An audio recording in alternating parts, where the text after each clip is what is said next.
Hallå! Hallå! God dag. Där ja. Tar sig lilla tag för min dator att ladda allting nu. Wow.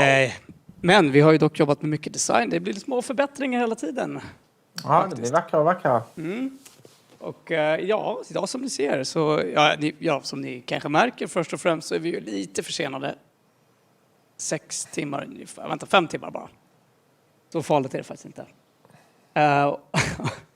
Men vi har en sen Coronaupdate idag. Och dagen till... det kanske har varit bra egentligen. Det var ju väldigt bra väder har jag hört. Och har folk berättat för mig. Så jag har varit de som varit ute och lappat in sol. Det känns verkligen som walk-around. Ja, jag har varit och observerat social distancing i Stockholms krogvärld. Jag kan säga det är intressant faktiskt. Men jag kommer till det sen, tänker jag.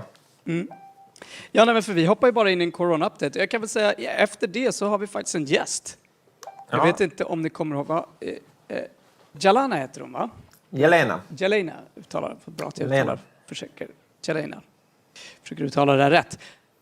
Jo, så här är det. Vi ska faktiskt prata med henne lite grann om Serbien och det som händer där just nu. Och kanske lite om piratrörelsen där och så vidare. Så det kan bli jättespännande. Bara ett litet lugnt samtal som kanske, det kommer väl pågå så länge som vi har ork egentligen. Jag skulle gissa någon timme ungefär. Ja, och det börjar ju, alltså, så att vi har väl en 40 minuter corona-update på oss och sen så kommer jag börja förbereda för det. Ska vi börja ta oss in i siffrorna? För jag tänker att det finns väldigt mycket att säga den här veckan. Vi kan ju börja med the usual stats, jag på att säga. Vi har alltså 14 miljoner fall konstaterade. Och snart 600 000 konstaterade döda. Så att siffrorna tickar på.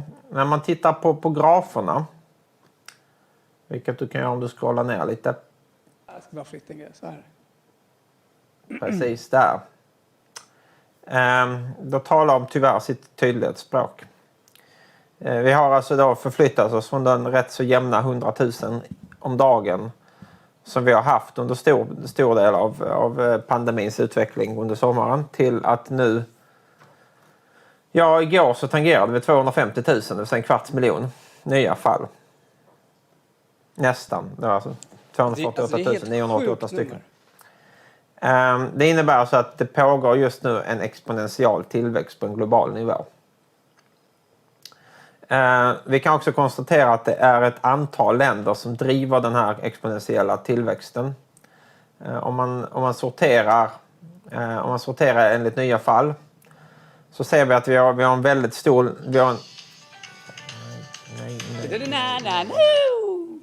Nej!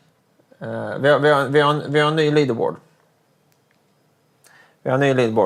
USA är ju fortfarande, har ju då återigen lyckats ta sig upp på toppplatsen med en helt chockerande siffra på 73 000 nya fall. Ja, det är en förkrossande ledning. Jag har svårt att se hur de andra länderna ska kunna ta in det här. Men vi får ju se hur det går här på. Jag tror att jag skulle gissa att fortsätter det här så kommer Indien gått om inom en vecka. Men vi kan börja med vårt kära broderland i väster. Och titta på det för att för er som har varit med länge så kommer ni ihåg att New York var ju den viktiga epicentret i början. Idag om man sorterar USA så ser vi att det är Florida, det är Texas, det är Kalifornien. Det är alltså de 3 sydstaterna. Eller 3 stycken sydstater. Där det pågår ett, jag vet inte om man ska kalla det för okontrollerat virusutbrott. Men det pågår en väldigt, väldigt, väldigt stor tillväxt. Så tittar man på de enskilda staternas kurvor som till exempel Florida då, som är i ledarposition. Så ser man en tydlig exponentiell tillväxt. Eller åtminstone en väldigt tydligt, väldigt stor tillväxt. Vi har inte tillräckligt mycket data för att veta om den är faktiskt exponentiell. Om man tittar på Kalifornien så är det nästan samma saker. Ja.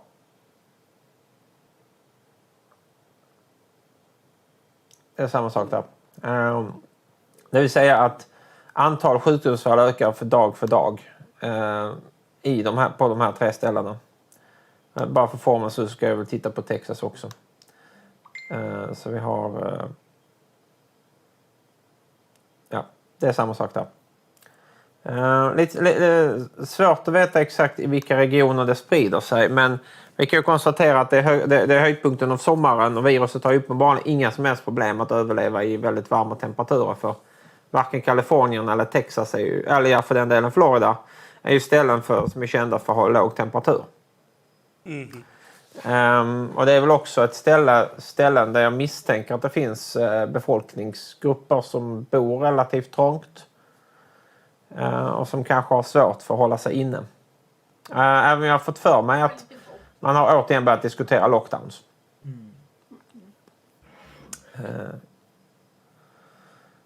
Ja, det ska bli spännande att se vad som blir resultatet av det här. För det pågår ju samtidigt en presidentvalskampanj, vilket de flesta tror sig medvetna om. Med 2 stycken relativt äldre herrar. Speciellt då en av dem har ju gett ett väldigt krassligt intryck i olika sammanhang. Så vi får väl se vad som händer. Det är lite spännande att se. Alltså, den stora förändringen om vi tittar från förra gången är ju också egentligen här att det är flera stater som kommer upp över 1000. Så det är ganska många stater som är. Alltså, för att förut det var liksom ett par som hade höga nummer, de andra låg på 200-300 liksom. Nej, det är... Alltså, det är väl uppenbart så att just nu så har USA ingen kontroll över smittan. Och det verkar ju dessutom som att de politiskt sett verkar tycka det är mer spännande att tjabbla internt och försöka ta reda på vems fel det är än att försöka göra någonting åt det. Vilket nu kommer ju troligtvis resultera i ett och annat. Om vi går till Brasilien som nu har tagit andra platsen. Så ser vi... Alltså... Där ser vi förhoppningsvis en långsam lättnad av det som händer. Kanske lite av en platå i alla fall. Ja, lite av en platå. Det vill säga att nu så är inte varje ny topp högre än den förra. Utan nu har vi haft 4 toppar som är ungefär lite jämnhöga. Och om man tittar på antalet dödsfall så ser vi att de har ju åtminstone platåat. Vilket man ändå får se som positivt i och med att stort land och de har haft väldigt många sjukfall. Alltså vi pratar om ett land där det dör alltså tusentals människor, eller åtminstone över 1000 människor varje dag.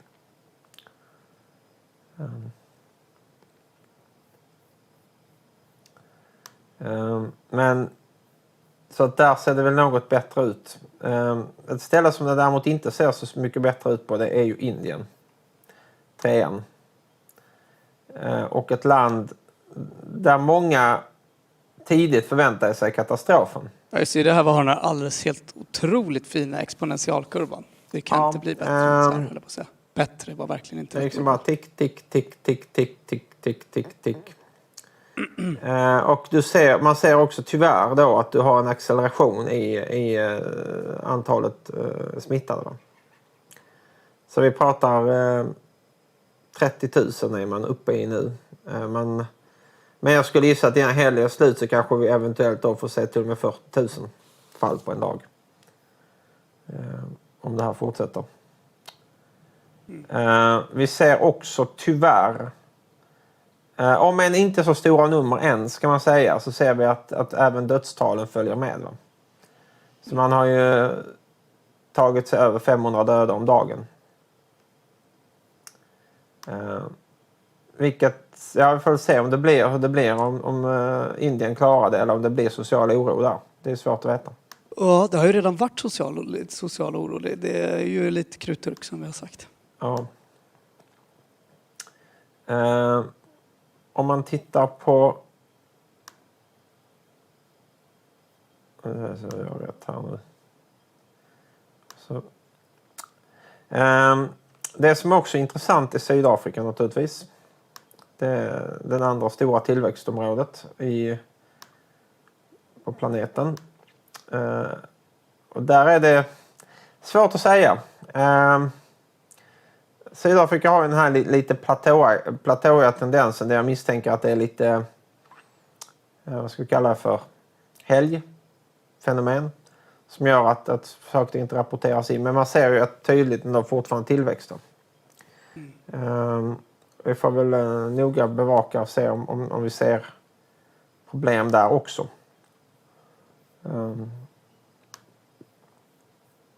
Och det här är ju länder, egentligen samtliga dessa länder med undantag av USA, som jag misstänker har en sjukvård som inte riktigt är dimensionerad för att hantera den här typen av smitta. Ja, exakt. Man kan säga att de andra länderna är länder som egentligen skulle man kunna vända på det och säga att USA är ett land som borde kunna hantera det här bra. Det här är länder som inte har samma förmåga att hantera det. Det som är lite oroväckande det är att det har dykt upp ett nytt land. Colombia har ju petat ner Ryssland från 5:e platsen. Nu gissar jag att det är bara en dagsnotering och att det är någon... Ja, det är det. Det är en väldigt hög dagsnotering. Men likväl så ser vi att det är liksom en tydlig exponentialkurva då med vissa berg och vissa dalar. Va?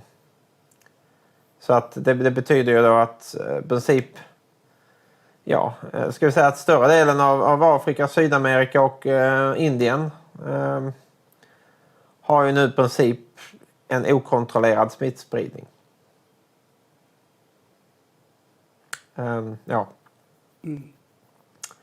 Vilket naturligtvis innebär ju enorma utmaningar.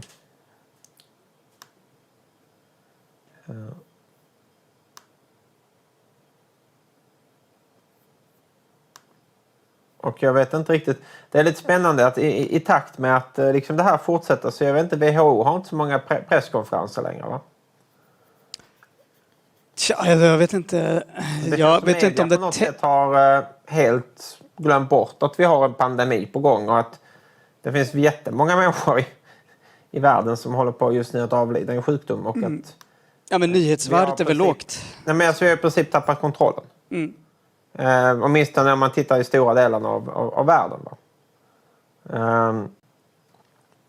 Ja, i stora delar av världen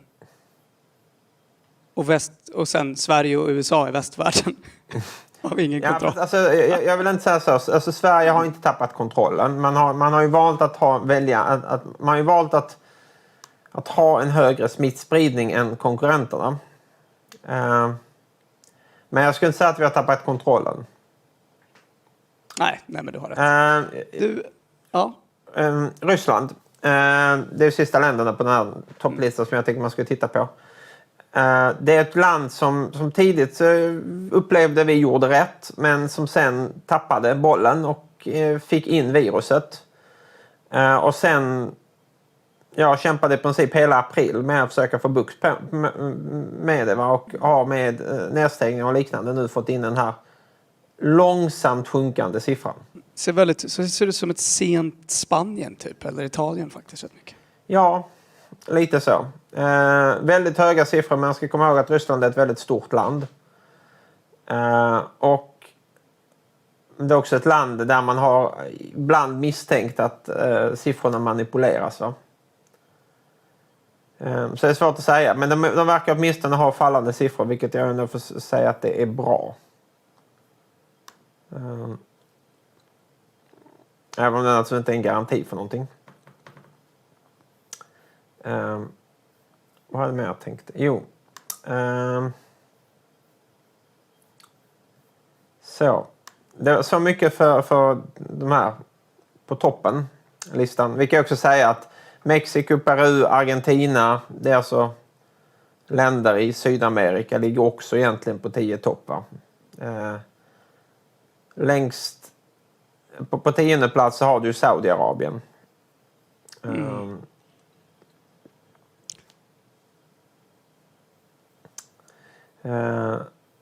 Så, jag tänkte vi skulle gå bort till Fjärran Östern och titta på hur det går för Sydkorea. Landet som många har satt sitt hopp till, inklusive då. Landet som medierna glömde. Ja, precis. Landet som vi absolut inte får prata om i dagspressen, så att säga. Men som ändå just nu, vad ska vi säga? De ser ut att klara och utrota det här. Men det gick ju inte. Men de har ju uppenbarligen åtminstone lyckats hålla koll på det, va? Så att man har en långsam smittspridning. Men den är ju på, vad är det, 50 fall om dagen ungefär? Alltså ju längre det går den här pandemin, desto mer imponerande blir ju den här kurvan. Den är ju helt sjuk. Alltså vilken respons man hade här. Det här är ju liksom, det är en månad här. Det är inte ens det. Det här är två veckor. Mm. Ja, det är tidigt igång, fick koll på saker och ting. Har lyckats hålla den på en nivå, och man ser ju då att dödstalet motsvarar ungefär vad den arbetsinsatsen innebär. De har alltså 293 döda. De är 50 miljoner invånare, vill jag minnas, va? Ungefär.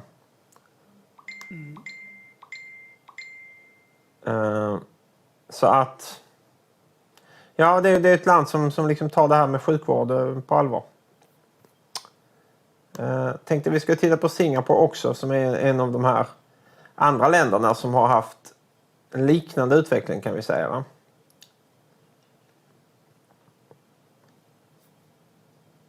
Yes, här får jag säga.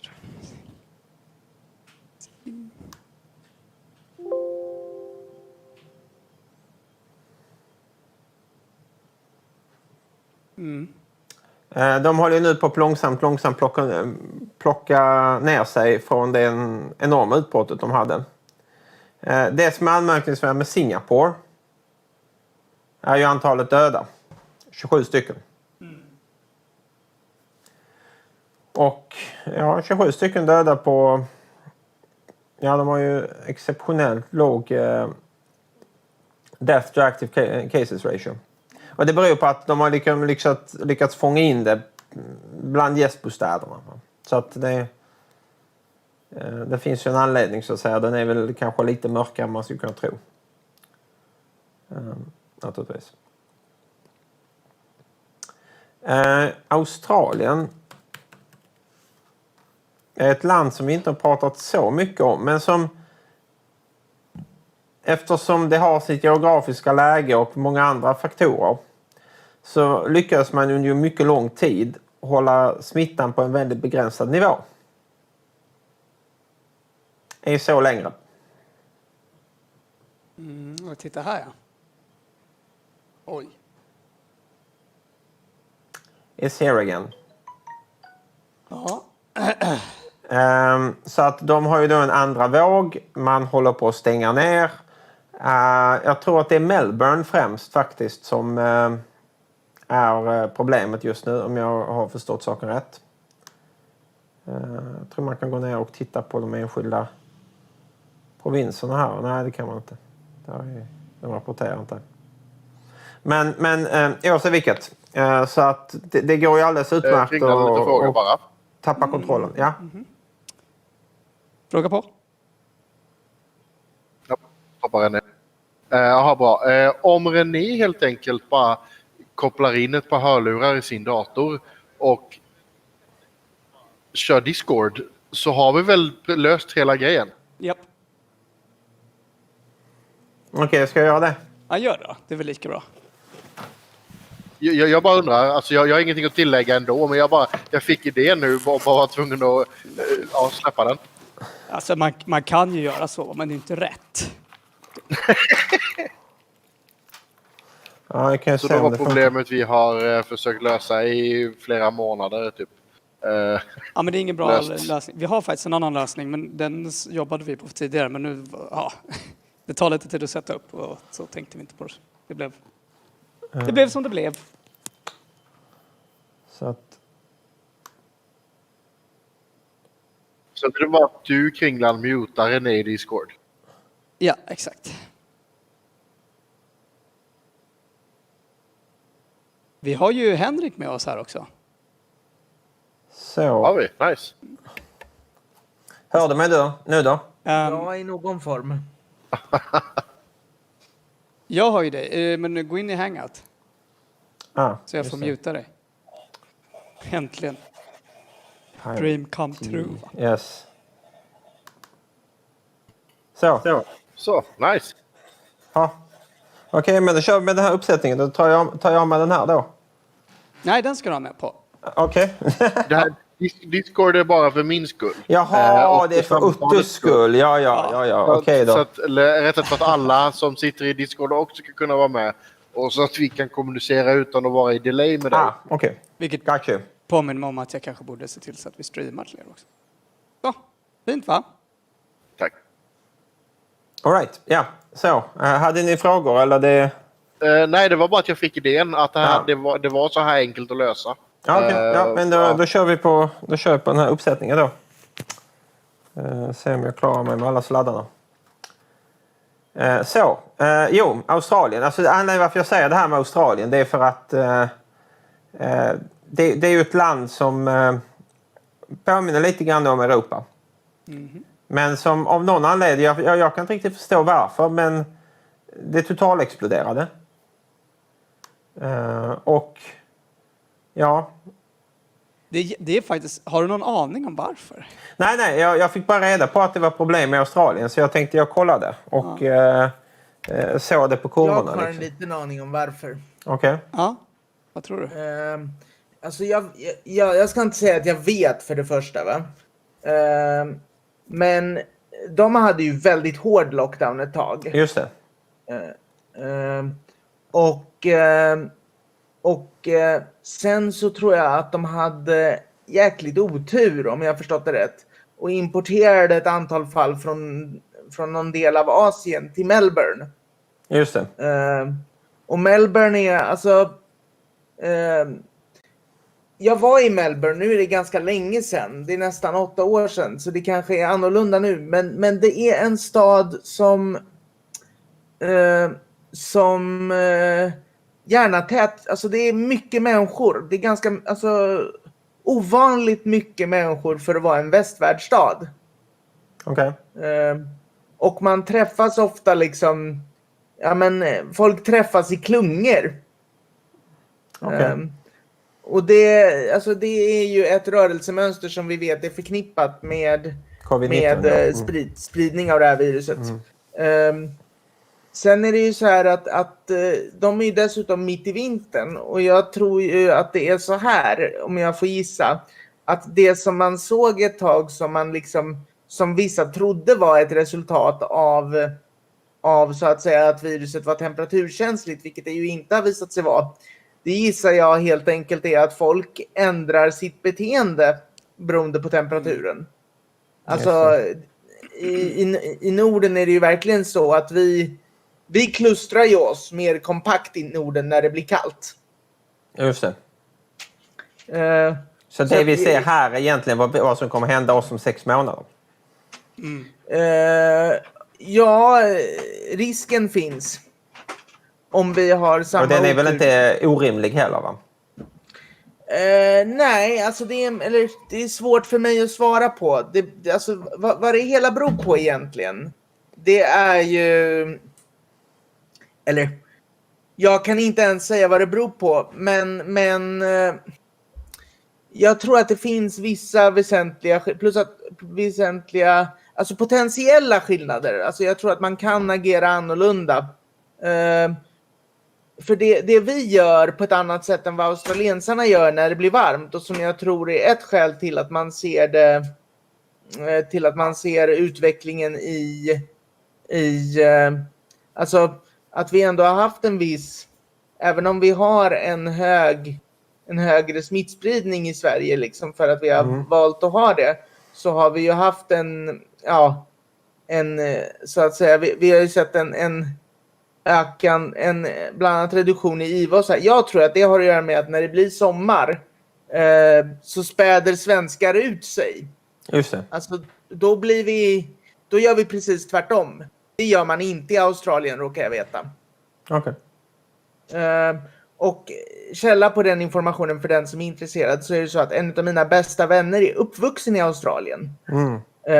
Men har även så att säga levt i Sverige de senaste 15 åren. Okay. Och vi diskuterade just beteendeskillnader mellan australiensare och svenskar i relation till det här. Men det är absolut fullt möjligt. Alltså, att vi kommer se en liknande utveckling till hösten. Jag tror att den kommer se lite annorlunda ut. Men jag känner lite grann att det får mer kompetenta epidemiologer svara på. Har vi sådana i landet? Det finns ju gott om sådana. Okay. Sen är det inte säkert att de jobbar på FOM. Nej. Men det finns ju alltså... Det finns på andra ställen menar du så att säga? Ja. Vad sa du? Det finns på andra ställen tänker du? Epidemiologer finns på betydligt fler ställen än FOM. Det är bara att kolla på alla alla epidemiologer som har varit kritiska till deras hantering i landet. Just det. Så vi har ju gott om epidemiologer. Plus min största källa som jag har använt de senaste åren, det är ju finska, alltså THL. Just det. En av fördelarna med att ha en gammal klasskompis som står som deras pandemiexpert. Just det. Och de har ju kört lite annan modell. Just det. De har inte kört den tegnenska modellen. Vad det låter som att ni pratar om epidemiologer som en form av så här, exotisk djur liksom, som man så här, ska hitta någonstans. Ja, men lite så. De finns där i Brynäs, spelar band.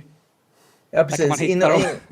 I någon mening så är jag epidemiolog också, men jag är inte liksom smittskyddsepidemiolog, utan jag är ju mer folkhälsoepidemiologiskt inriktad.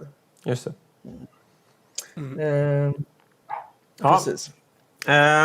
Hur som, Australien jag ser som ett viktigt fall, och det kanske lite grann ett varningens tecken på liksom alla som tror att det här är över. Va? Men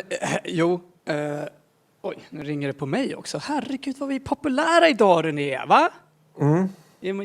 Det känns som att det är värt att fira. Ja. Första samtalet på en månad. Kul.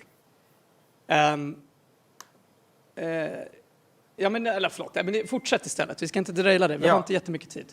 Nej, precis. Jag tänker vi försöker ta oss lite grann till Europa.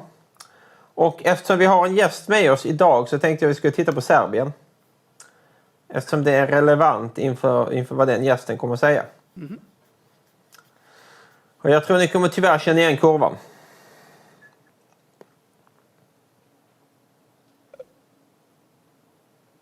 Men herregud, var är vi nu då? Jag hittar inte Serbien. Du åkte förbi den nyligen.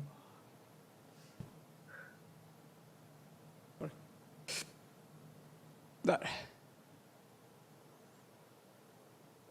Det är lite för tidigt på morgonen för mig här faktiskt, ska jag säga. Oj. Ja, vi tittade ju på det här förra veckan faktiskt. Precis, och de har ju en utmaning då med att de har alltså en uppenbar, precis som Australien, en tydlig andra våg. Som de inte riktigt vet hur de ska hantera, och jag tänker att det kanske en del av intervjun kommer att handla om just tankar kring detta. Va?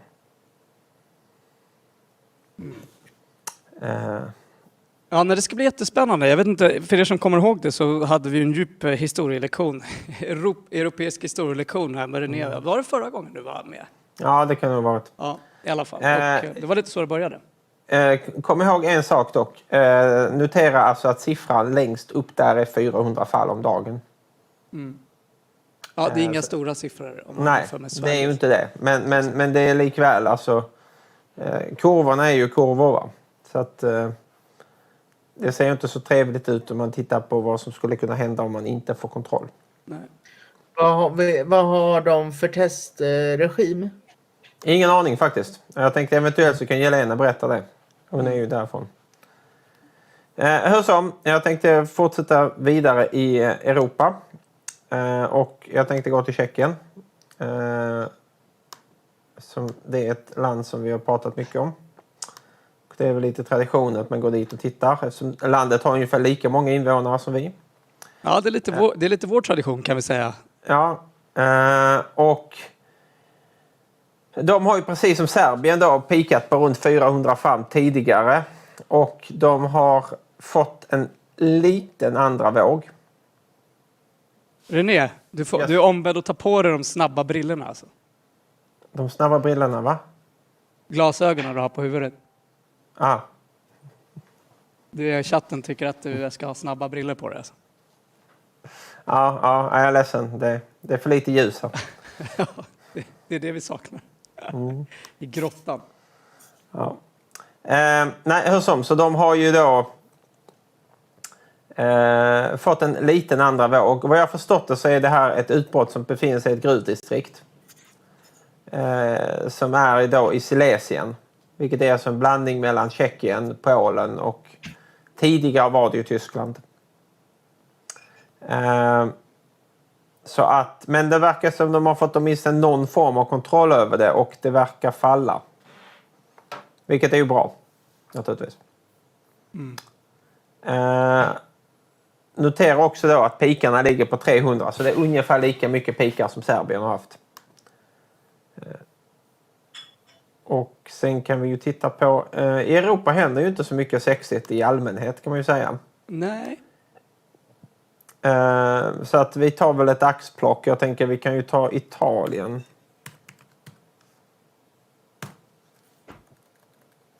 Vänta, kan vi titta på Spanien bara? Ja, vi kan ta Spanien om du vill istället. Är det en liten ökning igen här? Vi börjar se. Ja, det är väldigt. Men det är uppifrån och var runt... det var ju nere i runt. Det är en mycket liten ökning. Har ni pratat något om det som hände i Leicester? Nej, inte alls.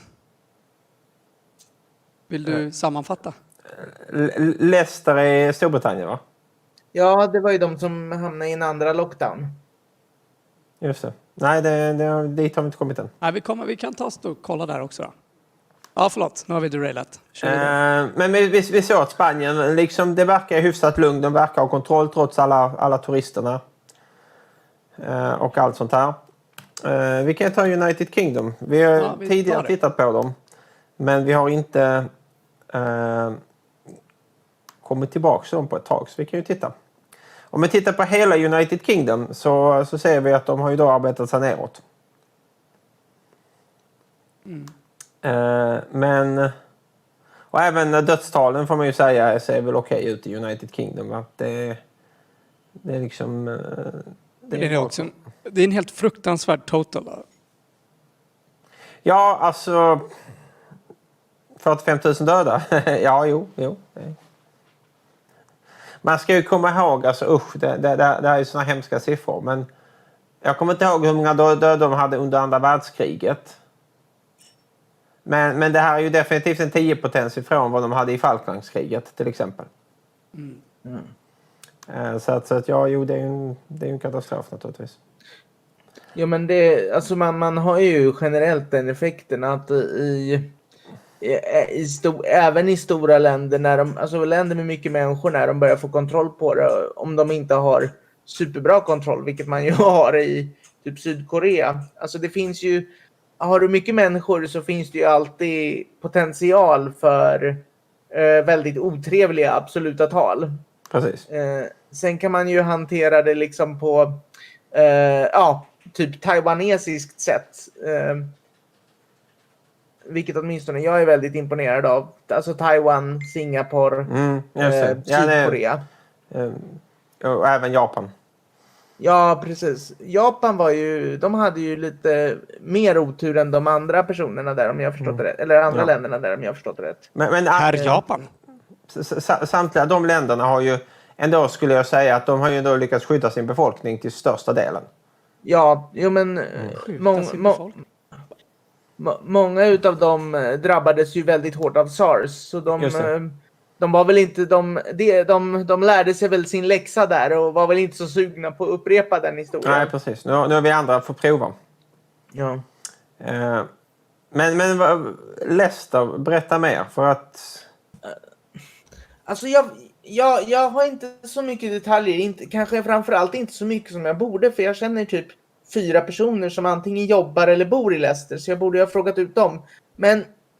Men Storbritannien, de bytte ju, alltså, eller de slog ju in på så att säga en lockdown-väg. Just det. Och sen Mitt i så ungefär, ja. Eller en ja, bit in. precis. Och sen så öppnade de pubbarna när det hade lugnat ner sig. Och då lyckades de av någon anledning få ett utbrott i Leicester. Och Leicester, om jag har förstått det rätt så är det, alltså jag har förstått att det är en större ort än vad jag trodde att det var. Alltså Storbritannien har ju rätt många orter som man liksom, ja men, när man tittar på dem så tror man nästan att det är, ja precis. Det ska sägas också, det är en av de här orterna som stavas på ett alldeles absurt sätt i förhållande till hur det sägs. Men jag gillar att jag det är inte första gången någon har gjort det här stavmisstaget som ändå måste ses som en av de grövre påhoppen hur man skulle kunna stava det. Nej men i alla fall, och sen så fick de väl ett utbrott som gjorde att det blev en lockdown nummer 2 liksom. Och det är väl egentligen, det är väl danserna vi ser liksom. Alltså början på dansen. Precis. Och just i Leicester så var inte det sådär jättepopulärt för om jag förstod det rätt så, alltså vi har ju pratat lite om att vissa länder som, alltså typ Spanien och Italien kanske, som blev rätt så illa tilltvålade i 28-krisen. Jag tror att Leicester var ett område i Storbritannien som också har haft ett rätt tufft periodvis, även om de har mycket liksom verksamheter. Det kanske är just det som är problemet när du måste stänga ner mycket verksamheter, så blir det liksom otrevliga konsekvenser för den lokala ekonomin. Jag tänkte på det, när vi tittade på Australien så tittade jag ju på tiden där. Och det är nästan exakt 3 månader mellan. Och det verkar ju vara lite så här en gyllene regel att det går ju inte riktigt att hålla in en befolkning längre än 3 månader. Det verkar vara väldigt svårt att, liksom, för att ska du inte skicka ut militären och tvinga folk, så i delar så har man ju inte råd, va? Men även att folk som egentligen skulle kunna stanna hemma, det är jättesvårt att hålla folk isolerade. Och i USA verkar man ju ha ett ganska, och det är kulturellt också, men i delar verkar det ju verkligen påverka med folks mentala hälsa att stanna inne. Där kanske svenskarna är lite mer vana vid att vara ensamma och sorgliga.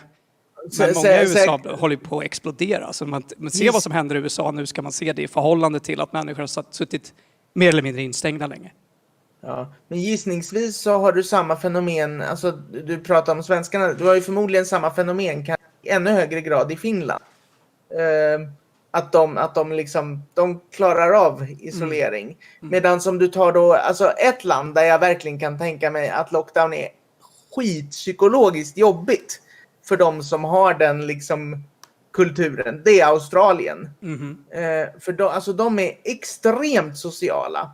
Alltså jämfört med, alltså de är, man skulle, alltså min uppfattning, det är att du har den diametrala motpolen socialt mot hur svenskar är i liksom det allmänna rummet, har du i Australien. För de pratar med folk på busshållplatser. Du pratar med personen du sitter bredvid på bussen liksom. Även om du inte vet vem det är. Så att de gillar att vara sociala. Och de gillar att vara fysiska. Jag har varit där och rest mycket av olika anledningar. Vi har hållit på mycket där med. Filmat mycket framförallt har vi hållit på med. Men mycket annat också.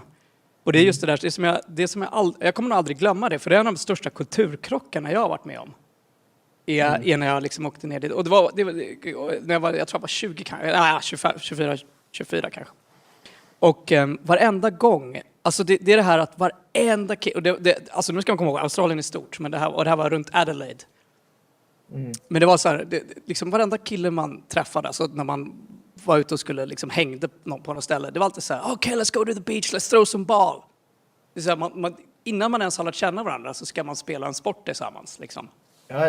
Och det enda man pratar om är sport. Sport. Alltså det är så, och du vet, väldigt fysiskt. Det är väldigt grabbigt liksom, så här fysiskt grabbigt. Det är förstås olika, alltså städerna, jag ska inte alls påskina att det är så allmänhet, men det var verkligen så här, jag var så förvånad.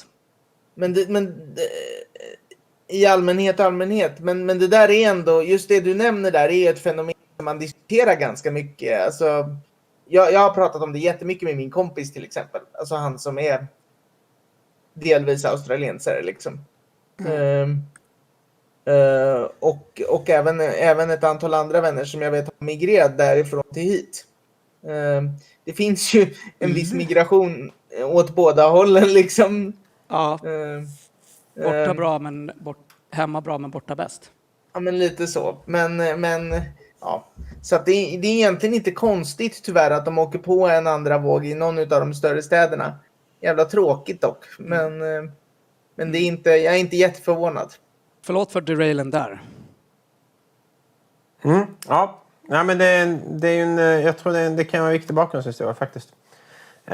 För att avrunda det här, för att intervjun med Helena är väl om 10 minuter va? Eller alltså vi väntar väl på att hon säger till tänker jag.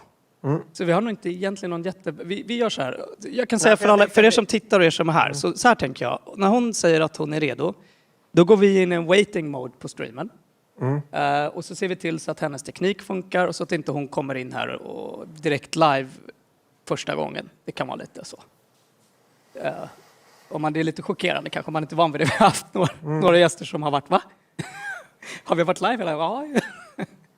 Nej men så att det gör vi. Men det kanske blir 10 minuter, en kvarts break. Men vi kör fram tills att hon säger till. För det skulle vara kring 7 som hon skulle vara tillgänglig. Men det brukar alltid vara lite försenat. Så kör på. Yes. Norden, Danmark, vårt kära grannland i väster. Som numera släpper in skåningar. Och kanske eventuellt fler svenska län snart. De hade ett dödsfall den här veckan. Oj. Ja, faktiskt. De har haft ett dödsfall.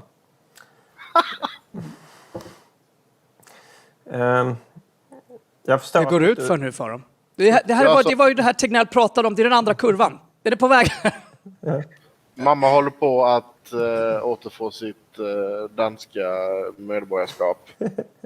Jag antar att de ansökningarna har ökat lavinartat de senaste veckorna. Ja, jo. Så att förbereder emigration till moderlandet. See you guys! Ja, Stackas! Om man tittar på deras 7-day moving average så kan vi konstatera att de har ju då 30 stycken fall ungefär om dagen som konstateras i Danmark. Ja. Och om vi tittar på norrmännen då. Oj.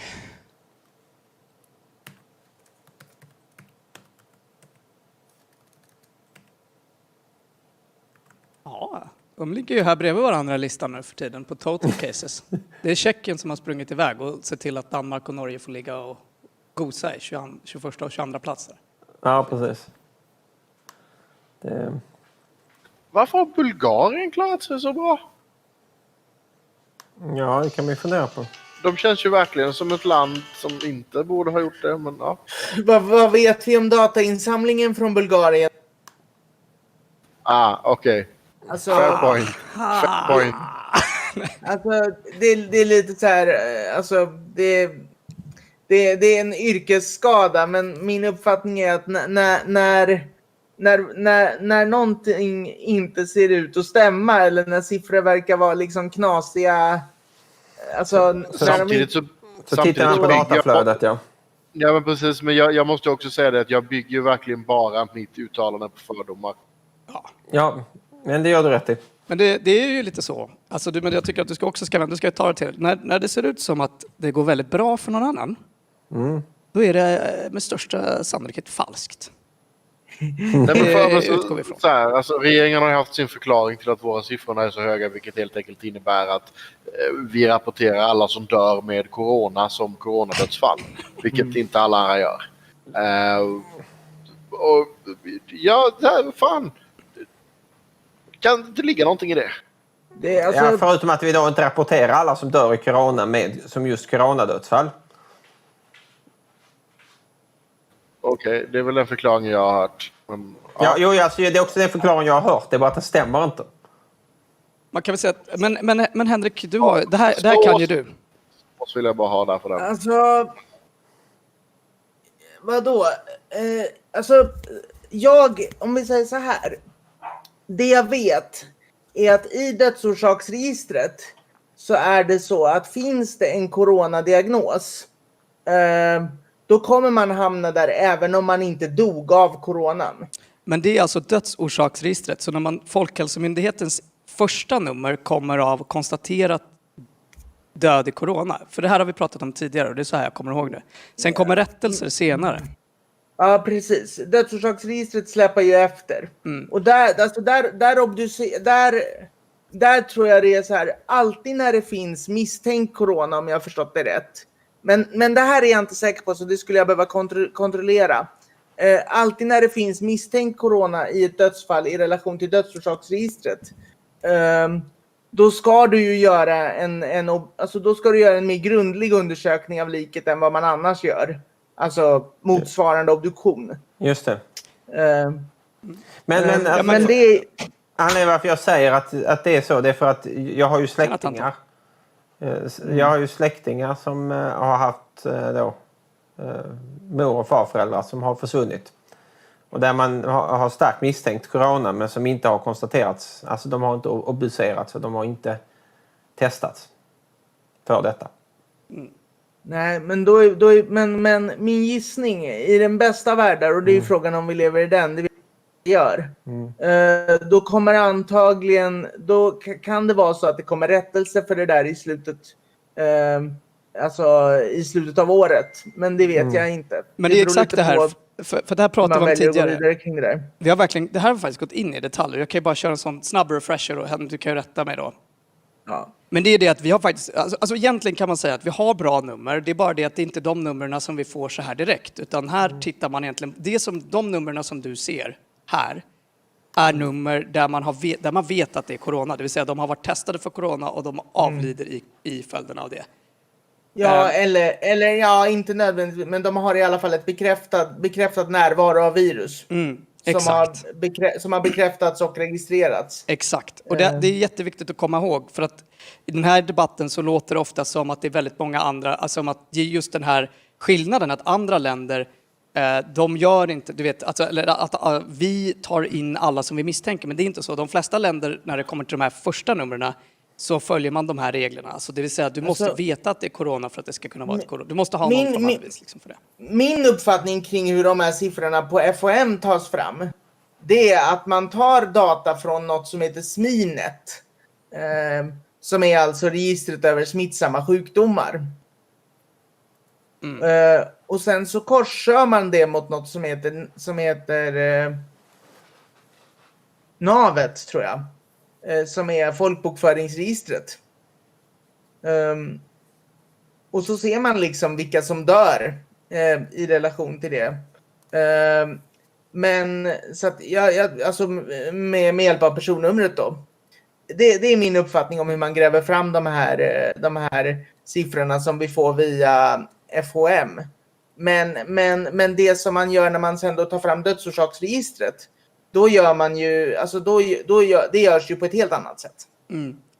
Och de har ju gjort det lite expeditat nu under coronakrisen, men det har fortfarande varit runt en månads eftersläpning. Så det är ibland på de här presskonferenserna så kommer de att rätta numren, och det som vi har sett är att det är en ökning med runt, om jag kommer ihåg rätt, jag tror det var mellan 15% och 30% misstänker man. Ja, precis. Och det som är viktigt att veta med dödsorsaksregistret är att i normala fall, alltså historiskt, så de senaste åren så har vi haft ett års, alltså det finns en snabb rapportering till dödsorsaksregistret som har skett en gång i veckan.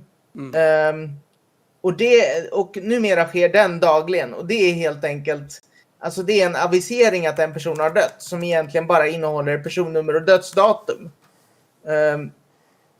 Sen finns det ju mer detaljerad information också där du har dödsorsaker och allt sånt där. Och den biten har tidigare haft ett års eftersläpning i rapporten. Och det är ju för att man har haft liksom, alltså man har gjort liksom intygsgenomgångar och sånt där för att kolla att det verkligen stämmer med det som man har dokumenterat i intygen. Men vi har ju haft ett problem när det gäller dödsorsakerna i många år som man har diskuterat som problem i liksom, i alla fall sedan jag började jobba med det. Och det är 10 år sedan. Och det är att totala mängden obduktioner, åtminstone innan pandemin, de var på stadigt nedgående. Ja, det lär det ju inte vara nu, va? Vad sa du? Det lär det ju inte vara nu. Nej, jag tror man gör flera. Men det har ju helt enkelt att göra med dels att anhöriga har ju kunnat säga nej till att obducera personer. Och det kan de ju fortfarande. Men alltså, jag menar om du har haft en person som är liksom 97 år, har diverse olika morbiditeter och som till slut går bort, så kanske du som anhörig inte är så där jätteintresserad av att veta exakt vad de gick bort av i normala fall. Och då kanske man tycker att det är viktigare att ha liksom ett någorlunda, om ni ursäktar uttrycket, snyggt lik att begrava. Just det. Jag tänkte vi får snabba på här. Nu har de kommit fram. Jag tänkte Norge först innan du springer in dit. Supersnabbt. De har ju då haft 3 dödsfall den här veckan. Och de har väl i princip omärkbart antal fall. Intervjun börjar väl, för jag bara säga snabbt i chatten, om runt 10 minuter, en kvart börjar vi, så har man nära till affären kan man springa. De har ju 10-tal fall ungefär om dagen som konstateras. Och sen har vi då det kära moderlandet Sverige.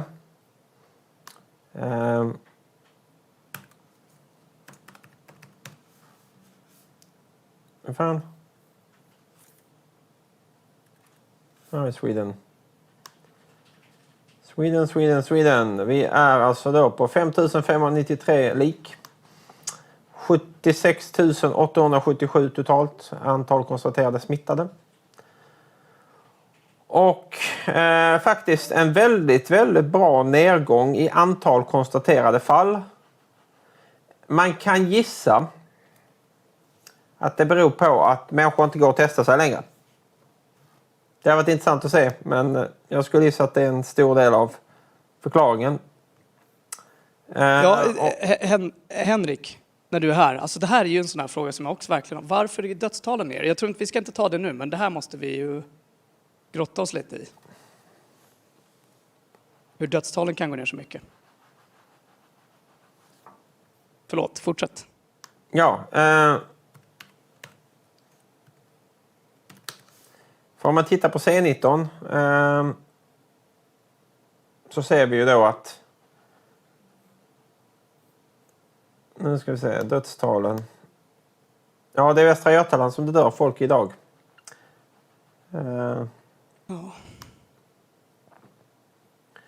Man kan ju misstänka helt enkelt att de flesta människorna som liksom så här var lite äldre i de regionerna som är drabbade har idag kanske avlidit.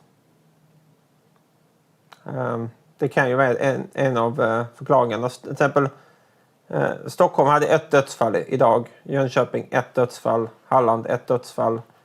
Kronoberg 1 dödsfall. Så det är Västra Götaland och Jämtland. Där det liksom händer saker i princip. Om man tittar på antalet fall så ser vi att Stockholm och Västra Götaland ligger ungefär liksom sida vid sida. Och Skåne ligger på 34, vilket är intressant. För Skåne har ju historiskt sett legat relativt lågt. Och gör det väl fortfarande i princip. Om man ska titta per 100 invånare så... Vi har groteska skillnader inom Sverige som jag påpekat tidigare. Så ligger ju Skåne längst upp då så att säga med 250 fall ungefär per 100 000 invånare. Och Stockholm, Västra Götaland, Gävleborg och Jönköping som leder då på ungefär 1000. Så det är ungefär en faktor 4.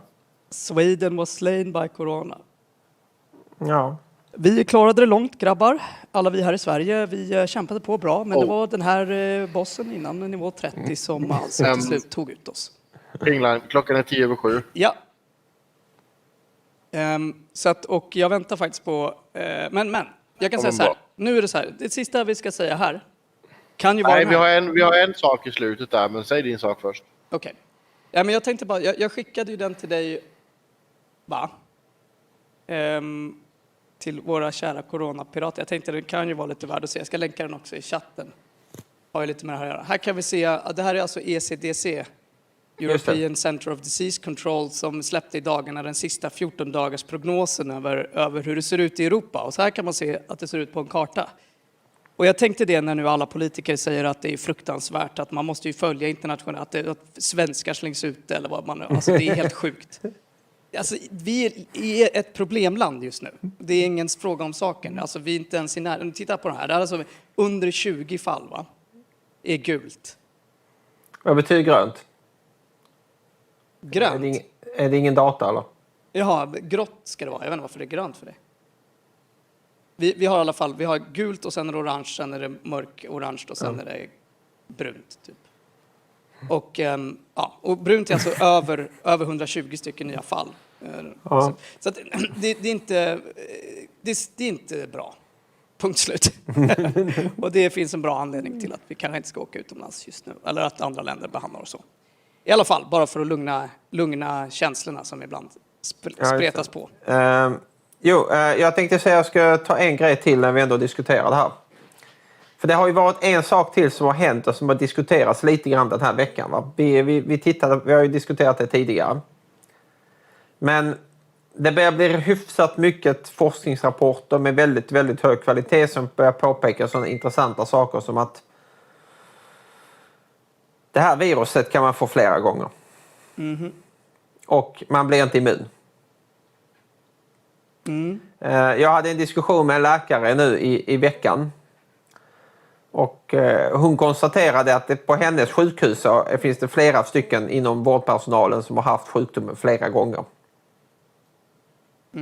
Ja, det har kommit massa olika rapporter, bland annat flera som jag har tagit upp som handlar om hjärnskador.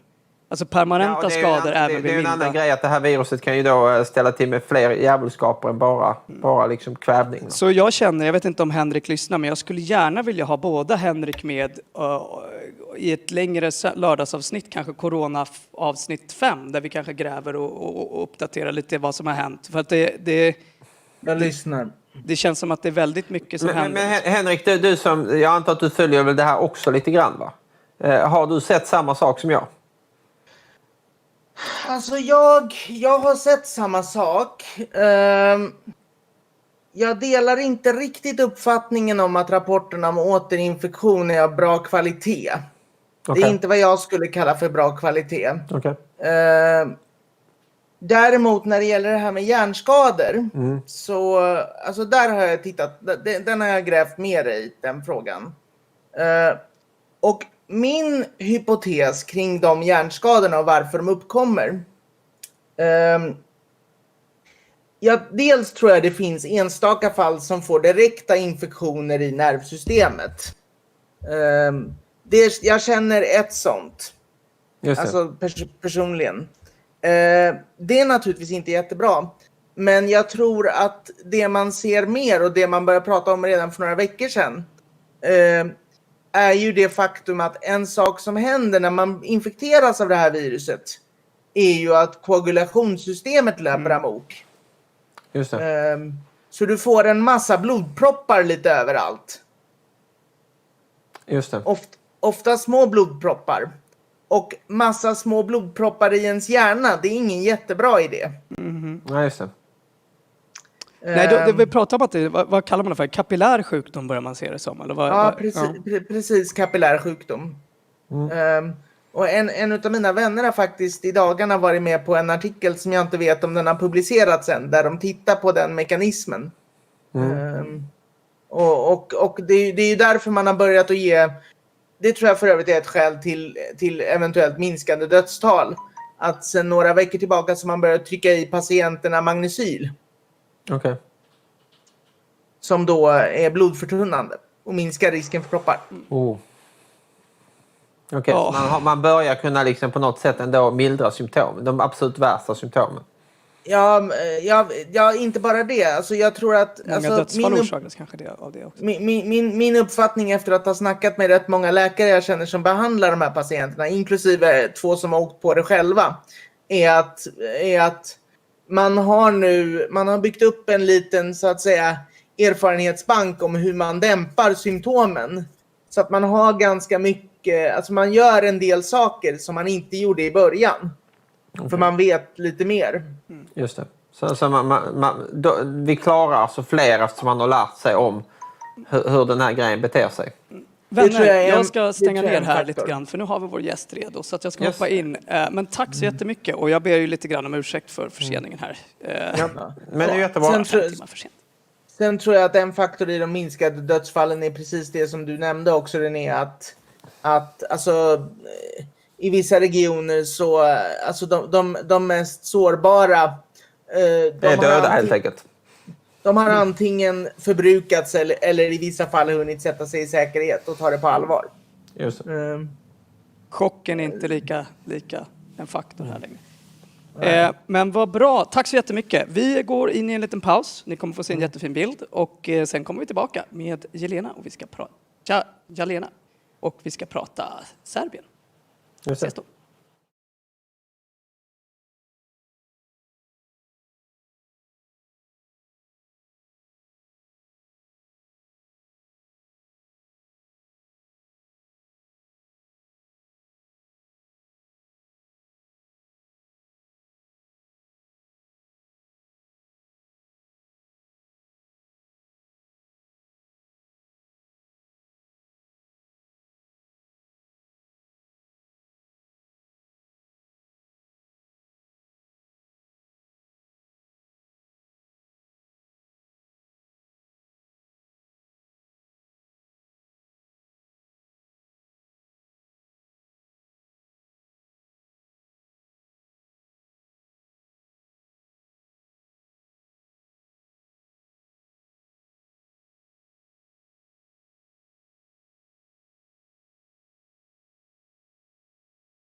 Hallå, hallå, hallå, hallå!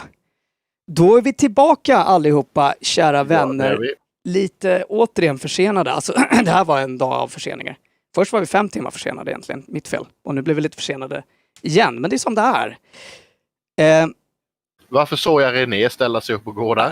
René sitter här i studion kvar. Okej, så han är kvar och jobbar där. Ja. Hoppas vi får se en rolig min. Ja, kanske fattar han inte att han är we live. should appreciate our guest Christian and switch to English, right? Absolutely. Yes. It's time to switch to English and welcome JJ. I think I'm gonna... Hello. Yeah, if JJ is Hello, fine, we'll everyone. do that. Yeah, thank you for having me here. No, it's so great. Actually, I can tell you a little bit about the background. As you know, obviously Serbia got a lot of international attention because of the riots, which I'm sure we'll cover a little bit. And we got talking about, because we're doing these Corona updates, and we're talking about Serbia specifically, and Renee actually gave us a little bit of a history lesson here. And it's just kind of, it's such a central it's just you could say in the general view, I think for a lot of people, ever since the wars, we don't talk about that a lot. There's not a lot of news importance, but from a political significance for the rest of the world, and it's a very important region. It's been traditionally a very contested region. It's a region where the perspectives are very rarely heard.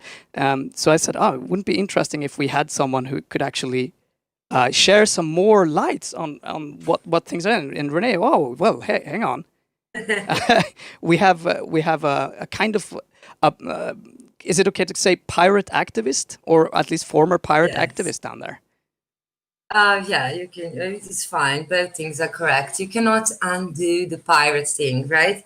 So once a pirate, always a pirate. Yeah, I'm still active, just not in the same mode as before. Yes, great. And so who are you? Oh, let me introduce myself. I am sort of inactive pirate right now. It was much easier a few years back to introduce myself as a Pirate Party's international board member, or just to mention specific functions, tell that I had a company at that point, I had my own agency, marketing.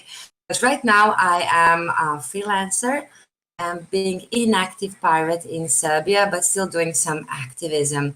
I'm also in my prime time still. I live with the 4 cats. Mm-hmm. And I never gave up really a pirate idea. So every time we meet at the Hacker Congress or some similar public gatherings, we always discuss how we can restart the Pirate Party in Serbia. As some of you probably know, Pirate Party Serbia had a short and wonderful life. We took part in anti-ACTA protests. Our other protests with anonymous groups ended up everywhere, from Russia Today to Reuters and Guardian, BBC. So it's a small group of quite kind and powerful people, very social as well. I never gave up hope that it's going to restart at some point, maybe with some other people. But we did make a few really interesting and important things. One of them was whistleblowing on a countrywide level.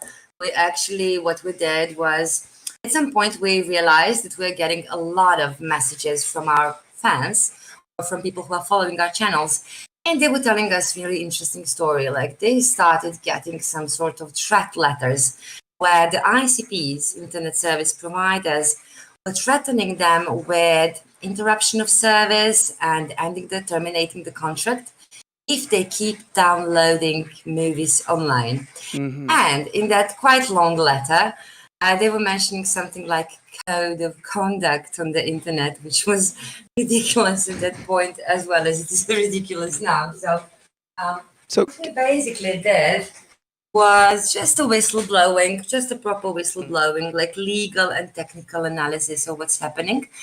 And that resulted with questionnaire that all internet service providers and telecoms in Serbia have to fill in every year. It's kind of a form.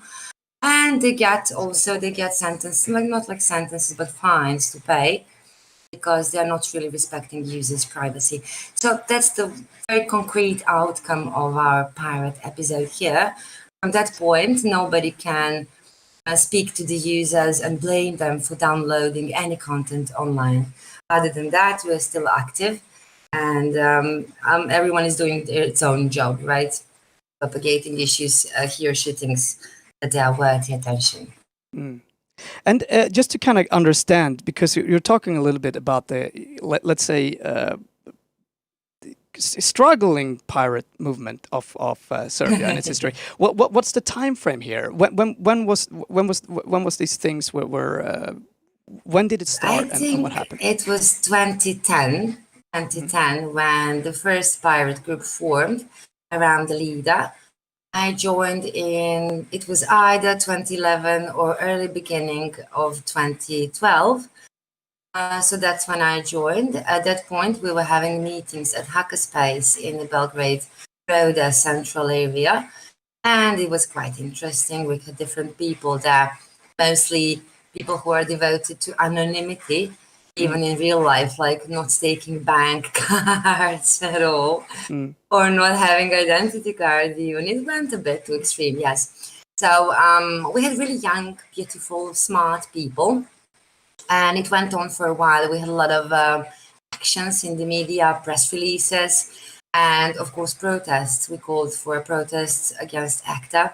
It went perfect. We had at that point the head of Ministry of Telecommunication, as well as Commissioner for Information of Public Importance and Protection of Private Data, was in the audience on our little protest. So that protest was co-organized with Anonymous Serbia.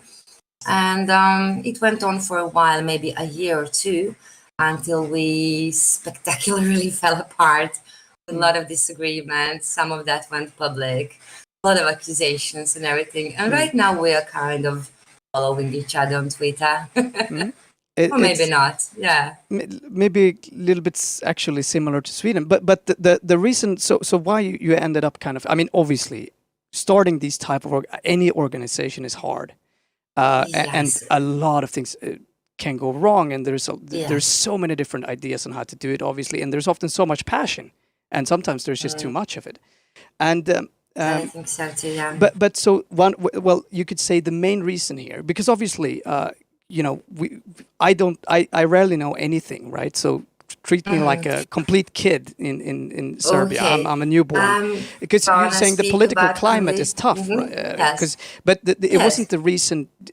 The reason why you couldn't succeed here, or it was mainly internal. It wasn't really external pressure. I have the feeling that before I joined the pirate group, nobody was doing the math, which basically means they were not aware. They did not know math, no calculus on what do they need to start a party.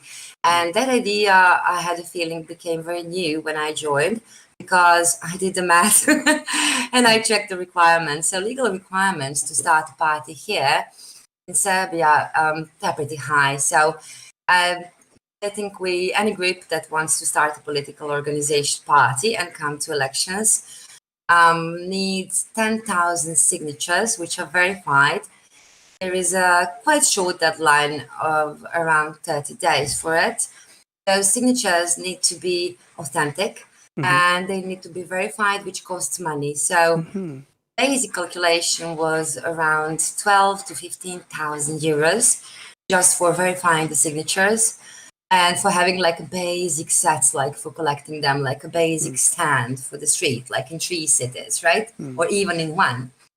And then the next step would be just applying with it with the ministry for, I don't know really how to translate, like internal coordination of municipalities, whatever it is, and then waiting for the results. So basically the calculation was 13,000 signatures verified, because some of them get rejected because, I don't know, identity card is not valid or whatever. And then action around that, right? A campaign around it, promoting it so that people know where can they go and leave their signature. But we didn't do that. We satisfied with having a pretty good website, nicely designed, and with around, I think, more than 2,000 members, like subscribers on our mailing list. what happened it was that we were all too attached to internet, so we probably diversified our online presence in too many ways. So at least at 2 or 3 fronts, we had some flame wars, right? Well, 2 or 3 were safe. So we had a lot of trolls, a lot of comments, a lot of people who were just interrupting the group's discussions or work on something. And also internal relations became really ugly really quickly because I can't even start to explain what kind of issues. I think a lot of people will yeah. know. I mean, how these things, and specifically, I think one of the biggest issues tend to be, even though that's maybe a bit beside, but it tend to be things that grow very fast. I mean, it's not good to grow fast. A lot of people say, oh, that's great, like we get a lot of attention and that sort of stuff. You do not want a lot of attention always, and you do not want a lot of interest always, and you need to know when it's time. And I've seen that so many times, also in the private sector, like, oh, we need to grow, we need to expand. Like, no. Yes. Not now. We don't have an organization. We cannot handle growth. Yes, exactly. Yes, we had a lot of growth and we had an amazing campaign and great promotion in the media, and everyone expected us to become a party, right? And there was so many emails and messages like, when and where are you collecting signatures? Like, I want to join. But that just didn't happen due to different reasons. One of the reasons, as you may guess, is a power struggle. Power struggle. Another thing was when we really started to think about getting a party was funding. And then some people came up with the idea of giving the pirate party to already existing party and joining them as a group. And that's when we fell apart totally. Like, no, that's not the point. That's not the basic idea. We should not just drop the pirate flag and join some whatever conservative, reformist, whatever. That's like the most anti-pirate idea there is. Yes, and very hard. Yes, because but I think that person was very proud of himself when he came out with that. It's tough. I think the pirate, and this I think is a general, little bit of a general pirate struggle, is the pirate ideals are talking to anti-authoritarian people generally. And those can they can be very varied in other politics. I mean, they can be quite far left, they can be quite far right sometimes. So it can be a lot of kind of fractures there, or at least there's a lot of differences, obviously, in other questions. Now, I was going to say, so talk about the politicals. I don't know where to start because there is so much, but could you just take the political situation in Serbia? Because you alluded to dictatorship. I mean, you're talking about democracy here, but is it really that simple? No, it's definitely not simple. Well, Serbia was part of Yugoslavia, as you all know, and it was socialist federative republic. Halfway entrepreneurial, supporting small and medium-sized businesses. The other half was socialist. That means that companies were publicly owned, and there was a unique system of governance and overseeing over those companies. So that grew into something which became Serbia and Montenegro, and from that point we went quite quickly to Serbia only. What happened meanwhile, that after maybe 60 years of socialism, we had first so-called democratic elections, which were heavily manipulated. This is how we got former previous dictator Slobodan Milosevic. And that was a struggle for everyone. I was at that point a young child. I didn't have a right to vote. So all I know was from my parents or documentaries or later analysis. So remembering him and how we protested against his rule during the time when I was a student, this is just like a gentle form of dictatorship. I wouldn't really say it's a proper dictatorship. I remember worse times. So, but anyway, we have also a different kind of generations coming right now to the streets with different expectations. And a significant gap, because generation which was struggling with Milosevic regime and all of us who were protesting for 4 years until the parliament got set on fire are, in a way, long distance runners.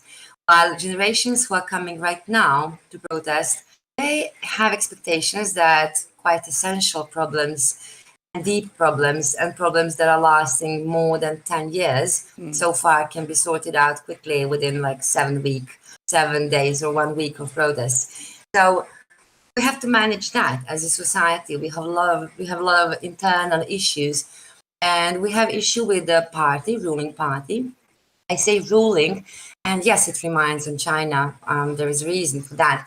They hold majority in the parliament in the last 2 terms. And in these terms, since the opposition parties boycotted elections, they have, I think, 2/3 of all the seats. They have a couple of seats for the coalition partner, and then 5 more seats for the party that's supposed to be from the opposition, but nobody's really sure about that because they're going right quite quickly. So we basically have a far-right party that somehow became mainstream because they are 12 years in power. And because we have a right-wing party in power, they got opposition, which is more far-right, right? Further right, or right-right. So they became mainstream, and the opposition didn't go left, they went more right than that. So there's a lot of groups right now active. Some of them are even paramilitary. Some of them are deploying tactics which are seen maybe only in, I don't know, what was the name of the protest in Virginia, or what was that? Yeah, in America, right? Yeah. So you know how the right. So you have a militarification kind of the police force and a kind of glorified use of violence to get your way. Yes, with the caveat that violence is so far before those protests, it was mostly online. So there was massive doxing of activists. If you come up on Twitter and if you say, oh, I think this group might be sponsored and even financed by the government, they start hunting you. They get your data, they get your name and last name and address. They start asking people about you. So that was quite difficult to watch.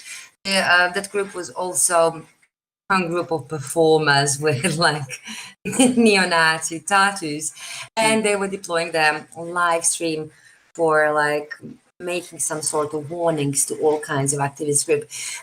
They are still active. They went to the election. They got some small number of votes, but I think around 200,000 people actually voted for them, if I'm right. So that's not a small number in a country of only 7 million people. Yeah, situation is very, very complex here. Yeah. So essentially, you have in a quite short term gone from a Yes. communist dictatorship over to a war socialist. Well, let's From socialist country to one-party rule in 1989. We had first elections, so that was around 30 years ago. We became parliamentary democracy. So we have only been having elections in the new age for the past 30 years. Before that, we had no elections, right? So there are a lot of things that are forgotten. We were parliamentary democracy before socialism, of course, and we were even a kingdom. So a lot of things had to be relearned because they were forgotten. And because of this zone was never really fully demilitarized, a lot of people still have guns. So that's an issue. It's quite safe country. Public safety is on a high level, so nothing will happen to a woman walking home drunk from a pub after midnight alone. Nothing will happen in 99.9 cases. But there is an issue with people who are actually armed, right? And you don't know what can happen. You don't know what can happen. It's never pacified. It's never demilitarized. No, and I think that's actually one thing that sometimes gets lost. We've always been talking about a lot of different things, but there is a... when you do not know if people are armed, you know, I mean, when you walk around in Sweden, you just...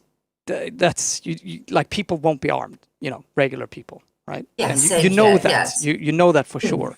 But it obviously creates a tense situation. But not knowing is obviously means that you're going to take precautions that you wouldn't otherwise do. You would be much more scared about being confrontative or saying no, or being you in a lot of cases. Yes, and that also means being you online, because I had some clashes with some far-right militant groups, and since then I'm carrying a taser and a tear gas in my purse. So it's definitely not easy, but to learn to get along with it and to live with it. And of course, everyone is using, whoever gets attacked, we are using our networks. So of course we have neighbors who are, I don't know, police or military intelligence or whoever, and quite instantly everyone knows about the issue. So the community is what I personally rely on. I don't know what other people are doing, but I have seen cases people deleting their profiles from the internet because they have been receiving violent threats. In some cases, those groups would even come to their home and make an interview with them and live stream online. In other cases, they would just make a follow-up, like, hey, we talked to this guy, which, you know, he's like Antifa or whatever, and they are like anti-Antifa. So it's quite complex altogether. It's like my cat in. Oh, it's very hard to hear you right now. Wait and Yes, I was letting my cats in. It's heavy rain. I can tell. I can say one quick thing here. Let's just say that me and Otto, we are not the most popular person on our stream. It's Jesus, our studio cat, who occasionally makes appearances as well here. I want to ask you a question relating to this. So, right now you have quite a far right. I mean, one of the traditional issues is that what you're saying, when you have this kind of mockery sometimes, I mean, I think that's of a democracy in a way, right? Where there's so much violence and threats of violence and threats of physical violence, not only where you really have this, is the traditional arm of what you're saying right now, is that you have a right-wing governance, and then you have a more far right-wing party, and they're almost always cooperating in different ways. I mean, this tends to be, I mean, obviously, if they're too obvious, they'll get arrested. But it's not something they're gonna absolutely stop. Really, in our case, they did not get arrested, they got a public support in the form of retweeting and supporting them on Twitter from the Ministry of Interior, like head of police, right? And then some other politicians as well endorsed them publicly on Twitter. So if you think that arresting them would solve something, we don't even have people who are going to arrest them because they are the same, right? It is. Let's move to pirate topics. This is really difficult for me to explain. I would have to show you different photos and I think tattoos I want to. It's so good to because the reality is, you know, globally we have a growing similar type of right-wing nationalism, authoritarian style right-wing ideals, right? And I think we can all feel that in the background. And a lot of people are kind of joking it away, you know, it's not that serious, it's not this and this and that. And sure, I mean, it isn't, but we got to remember that a lot of these people, this is what they want. Right? I mean, this is where a lot of countries slowly are kind of moving towards. That sort of authoritarian style of rule, which is backed up by direct violence and threats of violence. And as you're saying, this anti-FA complete delusion that you can also see in US, right? Obviously, where they are, we need to I mean, we've heard that in Sweden too from our right. They need to be classed as terrorists, and you're like, it's not even an organization. Exactly. Who are you just going to point on people and say they're terrorists because they don't agree with you? Because that's essentially what that type of thinking leads to, right? Yes, and there's a conceptual problem in Serbia because I don't know how many of you, except Rene, have been to Serbia, but probably you know that we are basically one nation here. So like, people are white, and this is like one big tribe of white people, including Hungarians, Slovaks, Croatians, right, Serbs, and different other nationalities that are living here. I think the constitution counts 24, 26 different nationalities here, and we have been living in peace. So, of course, majority are Serbs. But when you look at it as a foreigner, especially as someone from the United States, you just see one big white tribe. And there was conceptual problem, like who are those far-right groups going to take turn against? Because we're all right? So, of course, they started the hunt for migrants. That was the first thing they did. But very early, they turned against their own nationals. So it doesn't matter what's your nationality. Of course, you are a Serb. You can have a typical Serbian name and the last name like I have. And you're going to be the enemy because you tweeted something about them, which is like representing them in negative context. So also, Serbia is quite near Greece, and living in proximity of Greece teaches us a lot of things. We know that they had the Golden Dome, which has been recruited from the similar sources like our paramilitary groups. So Golden Dome before arrest, because before that final big arrest that was carried out with the help of Anonymous worldwide, before they doxed all the judges and all the head of police locally. Could you give us a background to the Golden Dome? Sorry, could you? I cannot really. I can just give you a short. Golden Dome is a party. They started in a similar way as some form of like activist group, and then they got seats on the local level, in the city level, and they were running for the parliament. So this is basically what's happening here. We also have a quite informal, unorganized group that they quite quickly got organized and was running for elections. So this became quite an inspiration. Is that correct for some of these ideals, or? I'm not sure they're going to confess it. They are making jokes about Golden Dome, like, "Hey, we're better." But yes, I mean, if you look at the relationship between them and police, and they are working quite closely, also with the MPs, which are far right. Which are threatening with like shutting down the internet and shutting down all the voices which are dissonant for their ideology. Yes, that terms, yes. But they turned against us. They turned against their neighbors. They turned against students, against young people who are naturally leftist, of course. And of course, against migrants. On the day one, after the state of emergency got lifted, I remember where I live, people were baking cakes because there was like a celebration day. We are free again, right? And in that first week, of course, nobody was really going out. So government had to deploy a campaign. Hey, everyone, come out. It's okay. We are free. So it took a time for people who have been under lockdown for 2 months, strict lockdown, paid fines and even prison sentences to come out to the street. So on that day one, while most of us were baking cakes or just meeting their friends, they had a person driving his car and driving it into a migrant center in the city of Obrenovac. So different paradigm set for them and for us, for the rest of us. So this is what they do. They're very proud that the person is their member. They make a campaign like he should be let out to go free from prison, right? And of course, our judiciary is not going to submit to their requests, hopefully. Yeah, but you're seeing that type of collaboration, which obviously is super scary, because I mean, it's a horrible situation, and it tends to be like you're saying. So you have that kind of, obviously, kind of complex ethnic background, right? Where there's a lot of different people. I mean, this, as we talked about last time, I mean, this is part of the super melting pots of cultures traditionally. Yes. This is one of the absolute, kind of places where cultures from just all over the world have met for such a long time. I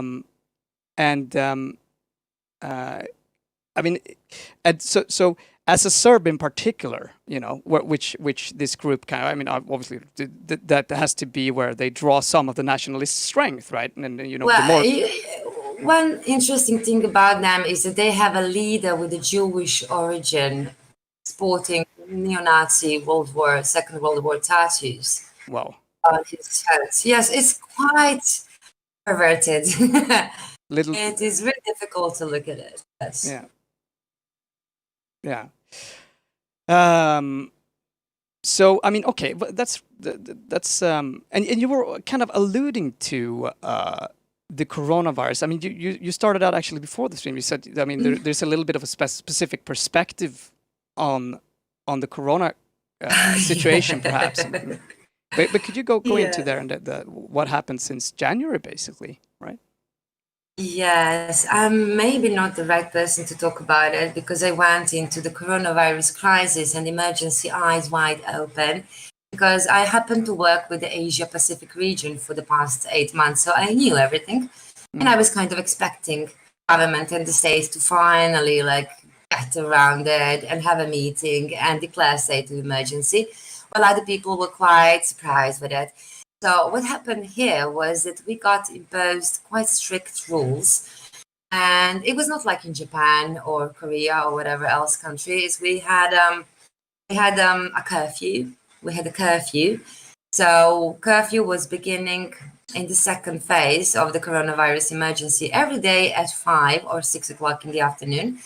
And for the weekend, we had extended curfew, which was lasting from, let's say, Friday, sometimes even Thursday, to Monday morning. So people were basically locked down, especially elderly people. They were locked down all the time. They couldn't go out. Maybe in the fourth or fifth week of the lockdown, government came up with a solution like, let's give them half an hour twice a week to stretch their legs, right? So it was very, very difficult and very hard for everyone. And also the sentences and the fines were pretty high. For instance, whoever was found in the street during the curfew, if the person was found healthy, if the person was not on the list of people who will have been ordered to stay home because they have been in contact with someone who got confirmed with the coronavirus. So if the person is healthy, the fine would be from 500 to 1,500 euros. But if the person is on the list of people who should have been self-quarantined, right, then they would go strictly directly to prison. Government opened 3 additional departments in 3 different prisons in 3 different cities, putting people there immediately if they are found on the list of people who should be in self-quarantine. And it went on for a while like that, basically putting them more risk because we don't know if those prisons were really taking all the safety measures or not. And then the most ridiculous things that happened just before the lifting the state of emergency were Skype trials, which basically are stripping people of their human rights to fair trial. People were in prison cells and on the other line, on the other end of the internet through Skype, which is like a spyware. Through Skype, they could see their lawyer if they had any, and they could see the prosecutor. So instead of spending 3 weeks in self-quarantine, some of them got sentences of 3 years in prison. So I hope those sentences will not survive because So now basically, we are free. you were sentencing people over Skype. Yes, over Skype. Wow. They never got the opportunity to meet the lawyer or to meet the judge. Yeah. And I have seen, I'm not a lawyer, my background is not from law, but I have seen people who are lawyers and attorneys and head of chambers protesting against it, saying that this is basically what the government did, was stripping them of their human right to have a fair trial. So a number of those things led to the lifting the state of emergency, which was followed by, we went from very strict restrictions and limitations and sentences, prison sentences, and high fines to no measures at all. So we went from prison and 500 euros to no masks, no social distancing. It was there on the level of recommendation. Like you should keep social distancing, right? You should wear a mask. The government basically allowed public gatherings, and the first thing they did was to organize a cup tie, a football match between 2 biggest teams with the audience, not without it, with the audience. And there was 25,000 people sitting there in the audience. So this is how it started. The next weekend, following weekend, they held elections. And after the elections, everything just fell apart entirely. So after the elections, we got news reports and investigative reporting on the numbers, which turned out not to be true. The numbers of confirmed cases and the numbers of casualties from coronavirus. So it's really, really difficult to handle all that in one one Pirates TV show, right? But there is a number of issues. This government was not to be trusted before, but right now, when we know that they were hiding numbers, it's especially difficult. Right now, they have absolute majority in the parliament with more than 2/3 of the seats. And what's left of oppositions, they are pointing out to really difficult cases we're having right now active in the media. One of them relates to the biggest farm of cannabis probably in Europe ever. And I think it's around 12 hectares of some field which had a cannabis plant. And out that it might be somehow organized and supported by the state, because there is number of photos showing a head of Ministry of Defense walking in tracksuits among those fields of cannabis, right? So there are a number of issues, and investigative journalists that I know, they often speak about Serbia as of Latin American type of dictatorship. Yeah. The organized crime rings are actually connected to the government. So basically, it's really, really hard to dismantle that mechanism. Yeah, I mean, one of the big issues is that once you are in the situation where Serbia is in, it's just extremely hard to get out.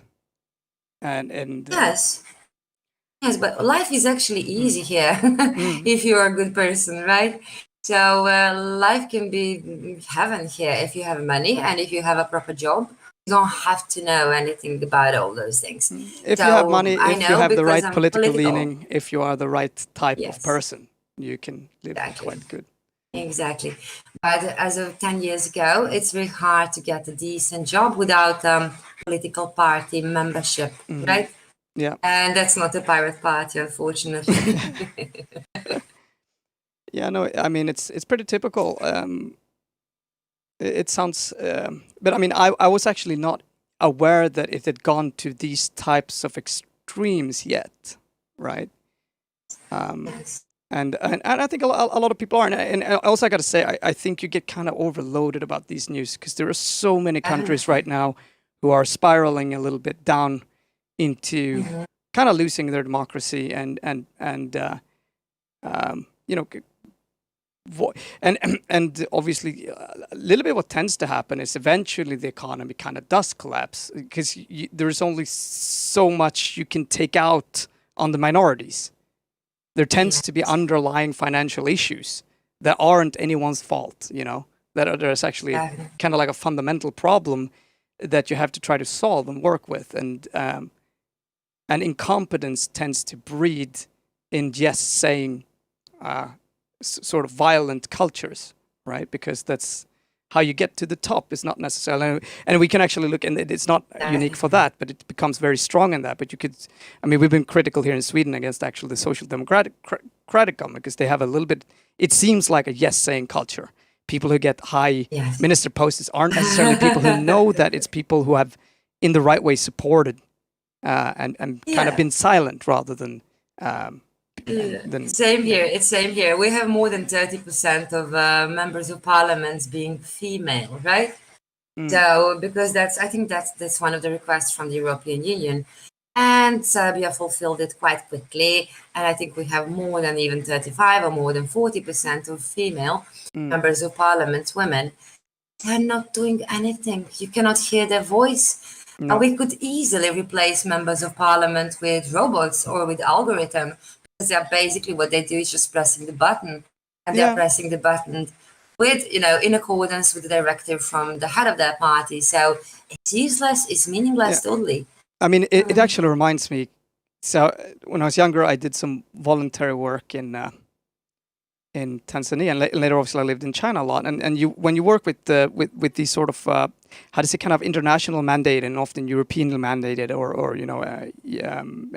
So on, you kind of realize, like it's like, you know, okay, so child labor, for instance, is seen as horrible, right? But sweatshops in India and China. Yeah, I mean, it's really bad, right? But we got to remember that it's bad. Look, it's worse that you have kids prostituting themselves because they don't have money, you know? Like You're talking about Filipinos right now. well, I mean, poor Yeah. poor place. You can't really just apply a rule. You can't just Yeah. say 35% of the I mean, this is like a godsend. I mean, sure. That means that we can take away a lot of annoying people, and we can just put people. Fine, great, solved, problem solved, great job. You know, like often a lot of these, and this is also one of the reasons why I find it so. I mean, I think it's so interesting to have these conversations with people who have that sort of different perspective, because I guess the you more never had cultures someone who has yeah. been in a war. Yeah, I mean, why don't we kind of allude to that? Because maybe just ending that train of thought there. I mean, it's just really good, because often when we try to impose our ideals, or we do so, we do not understand why the situation is different in other countries and in other cultures, and not only that, in other companies, in other friend circles, etc., etc., etc., etc., which can cause so much damage. I mean, do so much damage, much more than we can imagine. But yes, so how old were you during the war? And now, could you just go through the timeline here a little bit? We're talking about the beginning of the 90s. This probably started. I mean, the conflict started before then, right? But please. I think. Yeah, well, this is what we have been talking before the live stream. Coronavirus emergency went easy on Serbs, on people in Serbia, because what we have been through was much, much harder. So people here dealt so far with pyramid scams, financial scams, NATO bombing, embargo, sanctions from United Nations, and the dictatorship together, right? So right now with the coronavirus, like, oh, we only need to stay home and wash our hands, fine. Right? It wasn't that hard at all. Yeah, the problem started in, I think, late 80s, early 90s, when we had a series of civil wars. This is how they call them right now, civil wars. Although they were not carried out by civilians, they were carried out by paramilitary formations on behalf of Serbia, and also official military formation from Croatia and the Bosnia. So that's when Yugoslavia split apart, right? After that, we had the dictatorship, which was running for, I don't know how many years, maybe 12 years, something like that. And when did that start? Just remind me of the actual years, if you can, roughly. I'm not sure about the wars. I think it's 1987. Yeah. Or something like that, 1988. Slovenia declared independence, autonomy from Yugoslavia. And then other republics followed. So I think we're talking about 1988. In 1999, we got a leader, which turned out to be a dictatorship, Slobodan Milosevic. So from that point, in early 90s, like 1991 to 1993, or even 4, I'm not really sure about that, we had a number of fronts open, right? A number of battlefields somewhere in Bosnia and Croatia. None of them was happening in Serbia, as far as I know, except some isolated incidents, which I would really like to skip that, like what happened with the dead bodies. From 1995, I had the right to vote. So this is the part which I really know well. From that point, we have a dictator. And we had protests starting in 1996 that were running to 2000, to year 2000, 4 years. People were protesting against Slobodan Milosevic, who was taking basically the same kind of police in the streets like you saw right now, with the gendarmes, with the horses. He was also using water cannons, which current president of the state didn't use on protesters. Yeah, I can pause a little bit there, because I want to say we haven't shown any. We have been looking a lot on the BLM protesters and the police violence in the U.S., but and I also go through a lot, and we have this news show, right? And I actually came across a lot of the videos from the protests in Serbia. But I have to say, obviously, I don't take the most graphical stuff, but yeah, let's just say that even taking it up a notch from the U.S. police. And you have to say the U.S. police is pretty goddamn bad. But obviously, it's just beating people to pulps, essentially, senseless, right? Yes, well, very similar scenery was there. So tear gas, all kinds of football, whatever, hooligans, gadgets. I don't really know I don't even have the word for that in English. And also, you could see in Serbia policemen stepping on the head of protester, unarmed, peaceful. Yeah, there's one video in particular who one guy that became quite famous because it's complete. It's really sickening. I describe it a little bit but yeah, he kind of gets he gets pulled in, and then he becomes quite alone, and then you have this whole kind of army of people that are running by him, and everyone that runs by him takes the opportunity to kick him in the head or beat him. He's obviously pretty severely hurt, right? Lying on the in our language, we have a phrase for that. It's called warm rabbit. Warm rabbit. Warm rabbit. Yeah, I don't know if you know, during the part of our history, we had an island on somewhere on Croatian coast, and the island had a weird name, like Naked Island. It was called Naked because there was nothing on it except stones. So political prisoners had been taken there, and they were spending from 1 year to 10 or I don't know how many years, just carrying rocks around that island full of rocks, right? So there was no shade from the tree. There was basically nothing else than stones. So that technique, which they applied to the protester, was called warm rabbit. It's like when they got a new prisoner, they would form 2 rows of people, and they would let the prisoner go inside, and then they would beat the shit out of him. Right. So it's called warm rabbit. Yeah. It's what police was doing. It's like, they had to kick him. I also have seen his testimony online. It's on YouTube. It's in Serbian language. I don't know if it's subtitled yet. But he was speaking about what happened to him, and he basically has a memory loss, so he can't recall all the details as well. It is quite shaking for me to watch because I think I have some sort of PTSD from listening. We all have been going through that. I mean, my generation, right? Yeah. We have been going through that in late 90s, yes. And it's, it's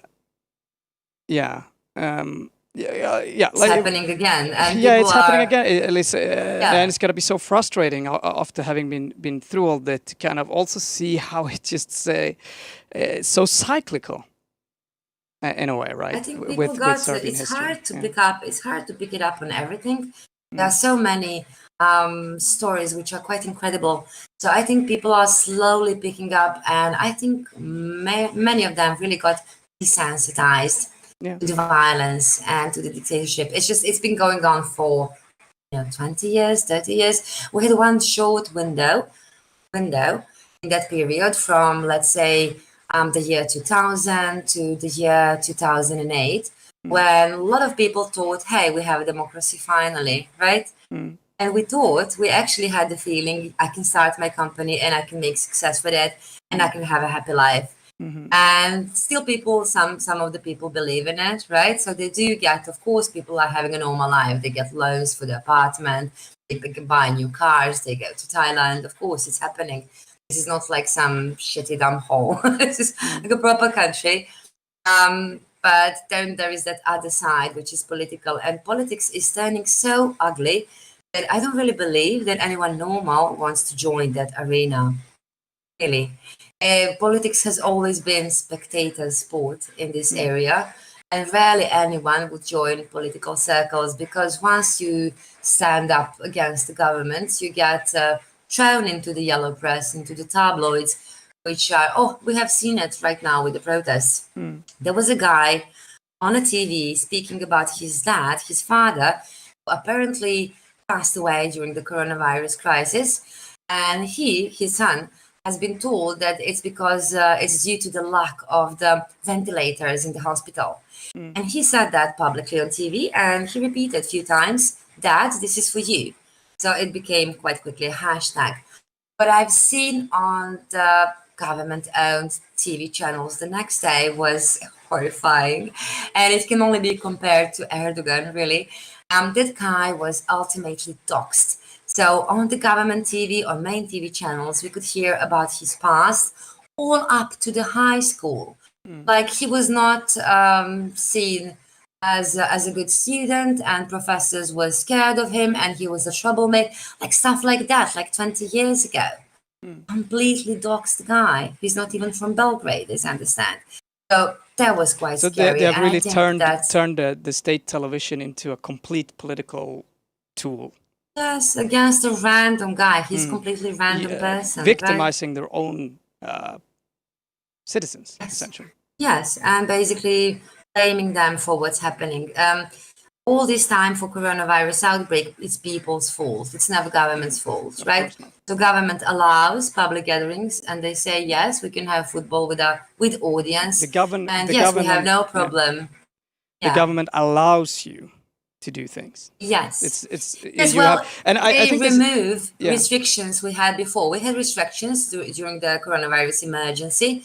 We had restrictions on public gatherings, like everyone else. So it was 100, and then it was 50, 20, 10, and finally it was 5. But quite quickly after lifting the state of emergency, which they are legally allowed to do, right? They can't close the companies, they can't shut down the banks. Just after that, 3 weeks after that, they removed restrictions. So that's why I say allowed. They did not allow, they removed the restrictions. So having a football match with the audience and 25,000 people is possible. Yeah. So and I want to take a question here from the it's perfect that we actually got back to that. I was wondering if I could sneak this question in. Of all things you could ask about, so now they have done a Sweden and have a maximum number with how many that can be in an audience for a match. So Sweden? No, in Serbia. So actually you can you can make exceptions, right? And it's on I'm not sure, because these announcements are succeeding. Like every day we have some new announcement. I think I read yesterday. I usually stay up late at night for no apparent reason, and then I read stuff. So I read that as of today, I think it's mandatory to wear face masks in the street, in the open. So I'm not really sure I think we have restriction of 5 people indoors and 10 people outdoors. But having a football match, 4 meters between, that's not possible right now, I think. Except unless yeah, unless government allows you it. allow Yes. being allowed, gracefully allowed to meet. Yes. It's not only Serbian government, it's also Croatian government, because along with the football match, which was taking place in Belgrade, in the biggest stadium here, 25,000 people, Croatian government removed restrictions for tennis tours, right? Tennis matches. So one of them was called Adrian tournament, and the owner or the organizer of it was Novak Djokovic. Maybe you know the name. He's like the world champion right now. So they got ill as well. So it's not only Serbian government. Apparently, when it comes to money and to some promotion of I don't know what kind of tourist destinations, government puts economy before people, definitely. Yeah, and yeah. But by the way, speaking of Croatia a little bit, I mean, obviously, perhaps not your area of expertise, but is it how the governance form in the closest countries? Is it all kind of moving to that type of right-wing nationalism, and how can that inflate the old ethnical issues? I mean, do you feel like I'm not really sure about that, because Croatia, looking from Serbia, Croatia looks like, of course, they have the same political parties that were running the war. But you have to know one thing about Serbia. Running a war is expensive project. Losing a war is even more expensive. Serbia lost that war. So for Croatia, for Croats, it's okay. Some of them, not for pirates, but for many of them, it's okay to have the same political party in power or with the majority. of the seats, the party that was running a war, while here it's not okay because we lost that war, right? So looking from Serbia, Croats look like a bunch of gentlemen using really nice language and, having arguments in really polite manner like British. Okay. Because things are really extreme here. Of course, they Yeah, have of course. issue with nationalism and with the Catholic Church and with, I don't know how many issues they have, but I visit Croatia at least once a year. I go to the seashore. I love it. I think of it as my second country, which I will never have, but kind of, right? Because I spent a lot of time there as a child, going to the sea, having a beach holiday there. So I don't really think they have even remotely similar problems as we have. Some things can be compared, like, yes, there is a rise of nationalism, but the language they're using, the arguments they're having, the judiciary they're having is totally different. So they don't really tolerate corruption. While here, it's like the modus operandi. This is how we do business, right? Since time immemorial. So it's different, yeah. Yeah, speaking of, and obviously I'm going to go into, I'm not sure if it's sensitive. I mean, anything can be sensitive, right? But obviously you don't have to answer if you don't want to. What about Montenegro right now? How are they doing? And how is the relationship with the former? I'm absolutely not sure. You have to understand, I'm exempt of all these nationalistic circles. So what I feel is not what the majority of people here feel. For me, borders were always imaginary.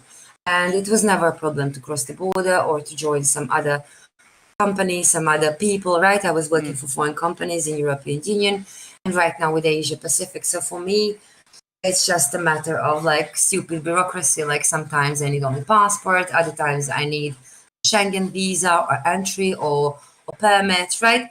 So it's just a matter of bureaucracy. I don't really know what people are feeling towards them. There must be some research about it. But right now there is a tension between Serbian government and the government in Montenegro. And there are some protests related to, let me put it in the right frame. It's like the church in Montenegro wants to declare autonomy, right? And for some reason, they want the property of a Serbian Orthodox Christian church to become their own, if I understand correctly. So they passed a new, or they were about to pass a new law related to religions and churches. And then there is something going on that level. Basically, the Montenegrin government is not recognizing Serbian Orthodox Church with the right to have property, something like that, really complicated. But because of that, a protest going on for past, 3 months, 4 months, something like that, in the middle of coronavirus as well. Yes, it's very obscure. Because it tends, I mean, when you look at history, there tends to be a path of nationalism that creates these sort of tensions between nation states, right?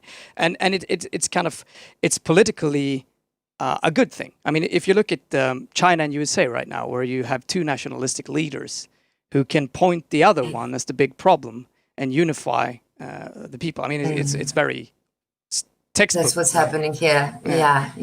That's what's happening. Yeah. It's always other nations' fault. It's never ours, right? And actually, it's one of the most. It's one of the weirdest co-symbioses of political hegemony is two nation states where you have nationalist governments that are. Normally they're kind of fucking the people, right? But that's what they're doing. I mean, they're looting. But they can do so by always looking at that other nation and saying it's their fault. And if you have this symbiosis of two nation states doing it against each other, or three, or three, or four, it can be many. The end outcome is war. Tends to be war. Well, a lot of people think of Balkans, and a lot of Balkans think about themselves. This is like the self-perception.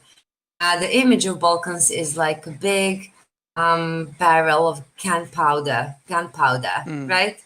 So it's really easy to spark another war, and tensions have always been there. It's one thing about Balkans is that life was never easy here. No. It's not easy now, but it never was in the past. No. So I think people just got used to it and got desensitized. And there is a huge discrepancy between what governments are saying and thinking and what people are feeling and what they do. Yeah. So as maybe some of you know, the south of Europe, we have one thing which we learned over the past few centuries. And that thing is do exactly the opposite from what government is telling you to do. And then you will be on the right side. And that's what happened to Italy. Government told them wear masks and they were like, no, coronavirus is just a flu, right? Yeah. Happened to Serbs, that happened to Spain. We're all taught, genetically taught by the generations of our grandfathers that exactly the right thing to do is the opposite of what government tells you to do. So there is discrepancy. They can have their narrative all they want, but it cannot last for a long while. So the problem with this kind of democracies, which are gladly accepted by European Union, they don't really discuss what type of democracy we have, and if we have it, they don't care about it. As long as it's 35%. Yes, females. whoever comes to power, that party and that person gets quite quickly and easily disconnected from the people. Of course. Even if they're not that bad, it just gets horribly, painfully disconnected. And then in a while, like in 10 years, we have again protests, right? Protests. And again, we call them dictators. And it's just going to keep repeating until we learn. I hope for all of us that we are going to learn quite soon and not to forget, because then we will have to be learning it again, right? So I don't really know why all those things are happening. There are loads of books on that issue, and a lot of factors, economic and political, that took part in splitting up Yugoslavian republics. But right now it's basically like a reality show, like the war was. Reality show, something you watch on TV. So you see government on TV, you see what they are speaking about, you hear it, and then you live another life, right? Nice, convenient, cozy, maybe not that wealthy because this is not West Europe, this is South, right? But it can be really nice. It's super safe. Also, this right-wing government had some surprisingly leftist moves along the way. So even I, at some point, was thinking about not really publicly supporting them, because that's not why I'm here. Yeah. But in my head, over the course of 2 weeks, I was thinking maybe these people are not that stupid. Okay, right? I was giving them right in my head, of course. And my friends were thinking similarly. Do you remember those 2 weeks when we supported them? Because apparently in the 12 years of their rule, they had 2 weeks when people like me have been supporting them intimately, right? Not publicly. So that's the tragedy of the Balkans. I don't really know. I don't see the way out of it, except creating new political party and running it for a long time with long distance runners, and then maybe in 10 years something happens. Which was our plan, basically. This is what we wanted to do. Yeah.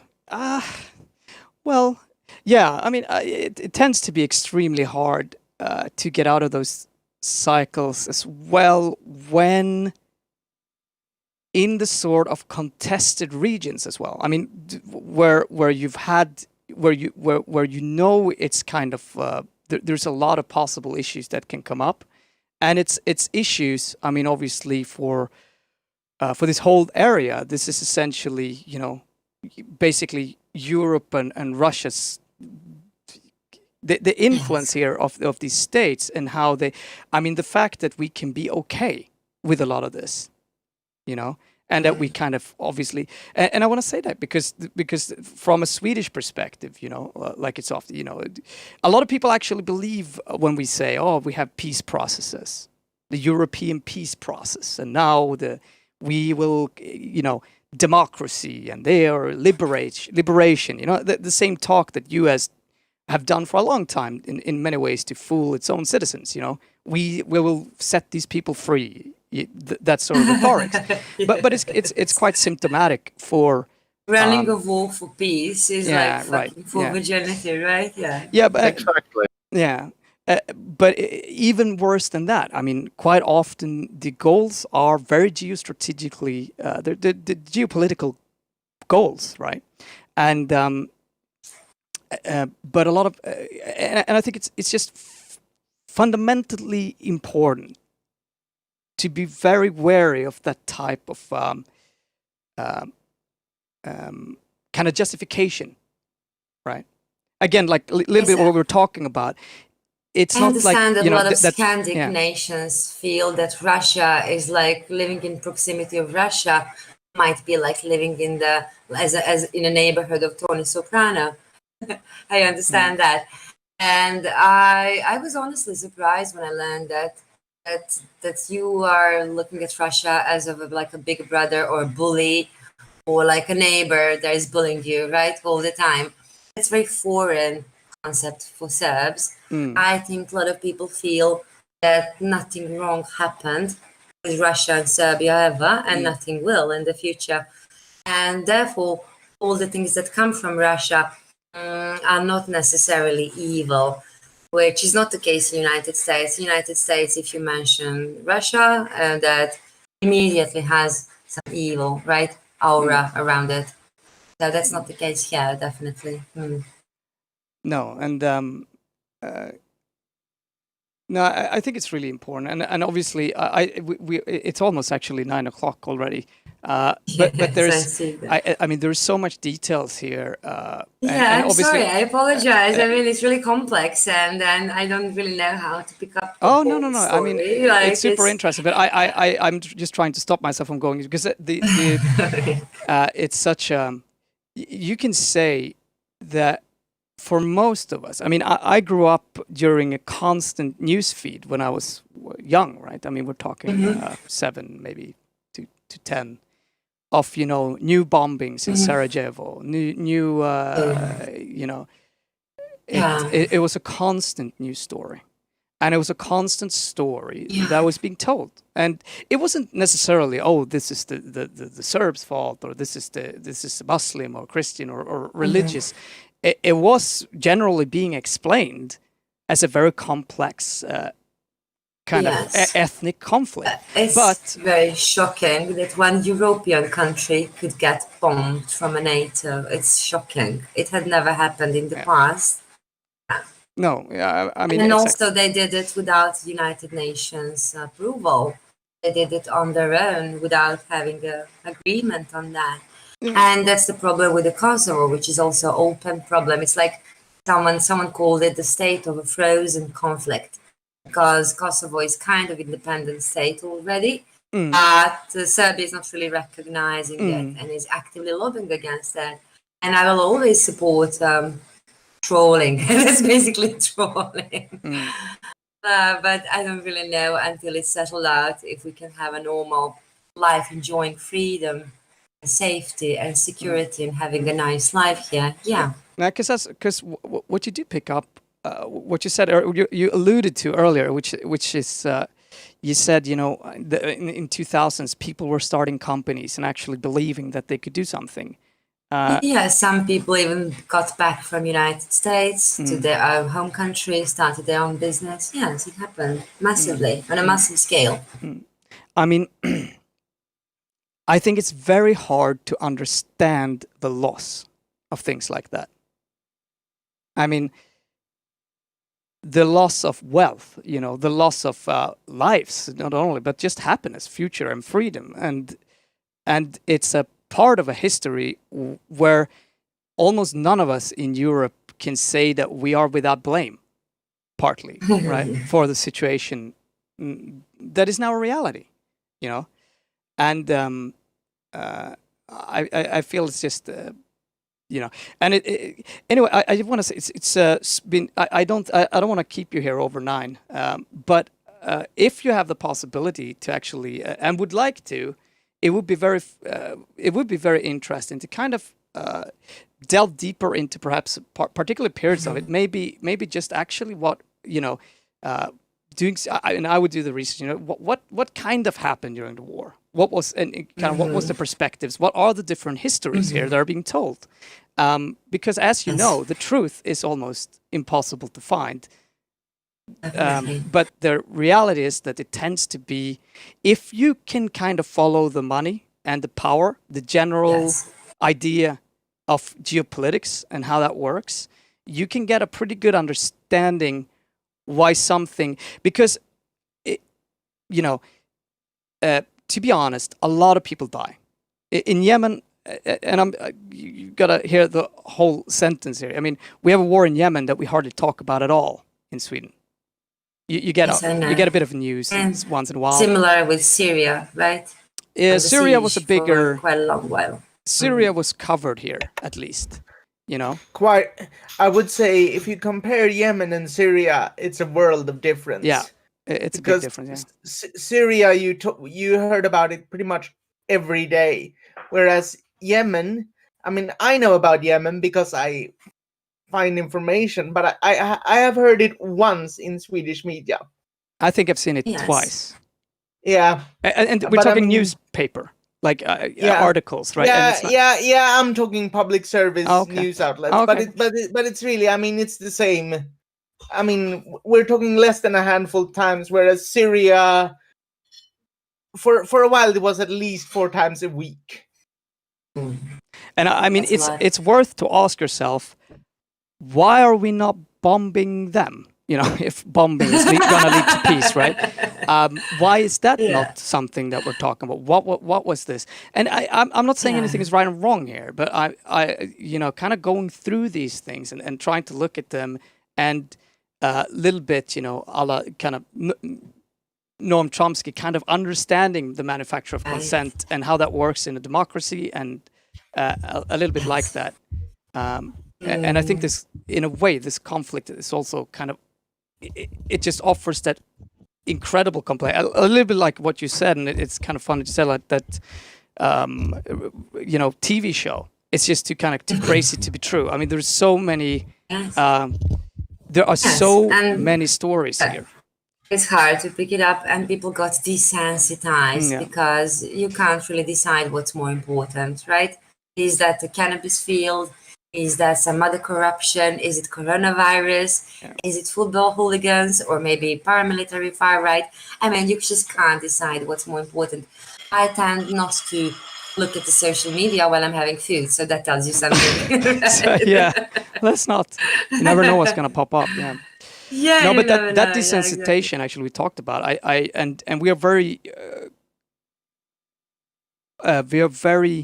we never show. Obviously, we can't. We're on Twitch, and we don't show any sort of graphical material. And we try to be clear. But I actually think it's a bit of a problem. The online desensification. It's very important that you do not.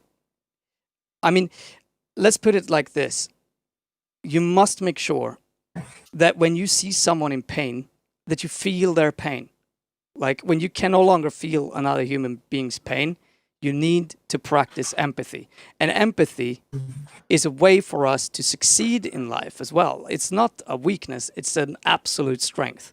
It's the one thing that can actually help you get your real dreams done, because you will need other people. And if you cannot understand Yes. them, you will only have one possible way, and that's to force them to do what you want them to do. I mean, Yes, and we are on the this same is kind boat. of the way that Yeah. authoritarianism feeds itself, is by desensitizing, you know, and making sure that the only way that you now have to use to do X or Y, Z is by force. Yes, government is sending shockwaves countrywide. So that's like what Naomi Klein described in her books, right? It's a tactic. It gets you cooked like a frog, Yeah. and then you stop reacting. Yeah, well, that's our reality. But I think we really have only one struggle, and we are on the same boat, regardless of borders. We do need to abolish those old ghosts of past that are keeping us down. So I hope everything turns well at the end. Yeah, I mean, yeah, And maybe it's I'm not going well, to it's force not you the here end, to end right? on a positive note, Yes. but but I mean, one last question, and if we would say, if we're looking, I mean, let's say 10 years into the future, what would be your hopes for Serbia. I mean, and particularly, but no, let's say kind of the region. What would be the possible best outcome here? What could happen if everything? There is no easy solution. There is no quick solution at all. So if anything good happens, it will happen through. I'm not sure. I'm not sure there is a peaceful solution to this. So I cannot say that there is an easy or peaceful solution to this. What we are having right now. Yeah. It might happen that this party and this like one party rule, which we have right now, or two party rules, gets successors like who want to get the kings back, right?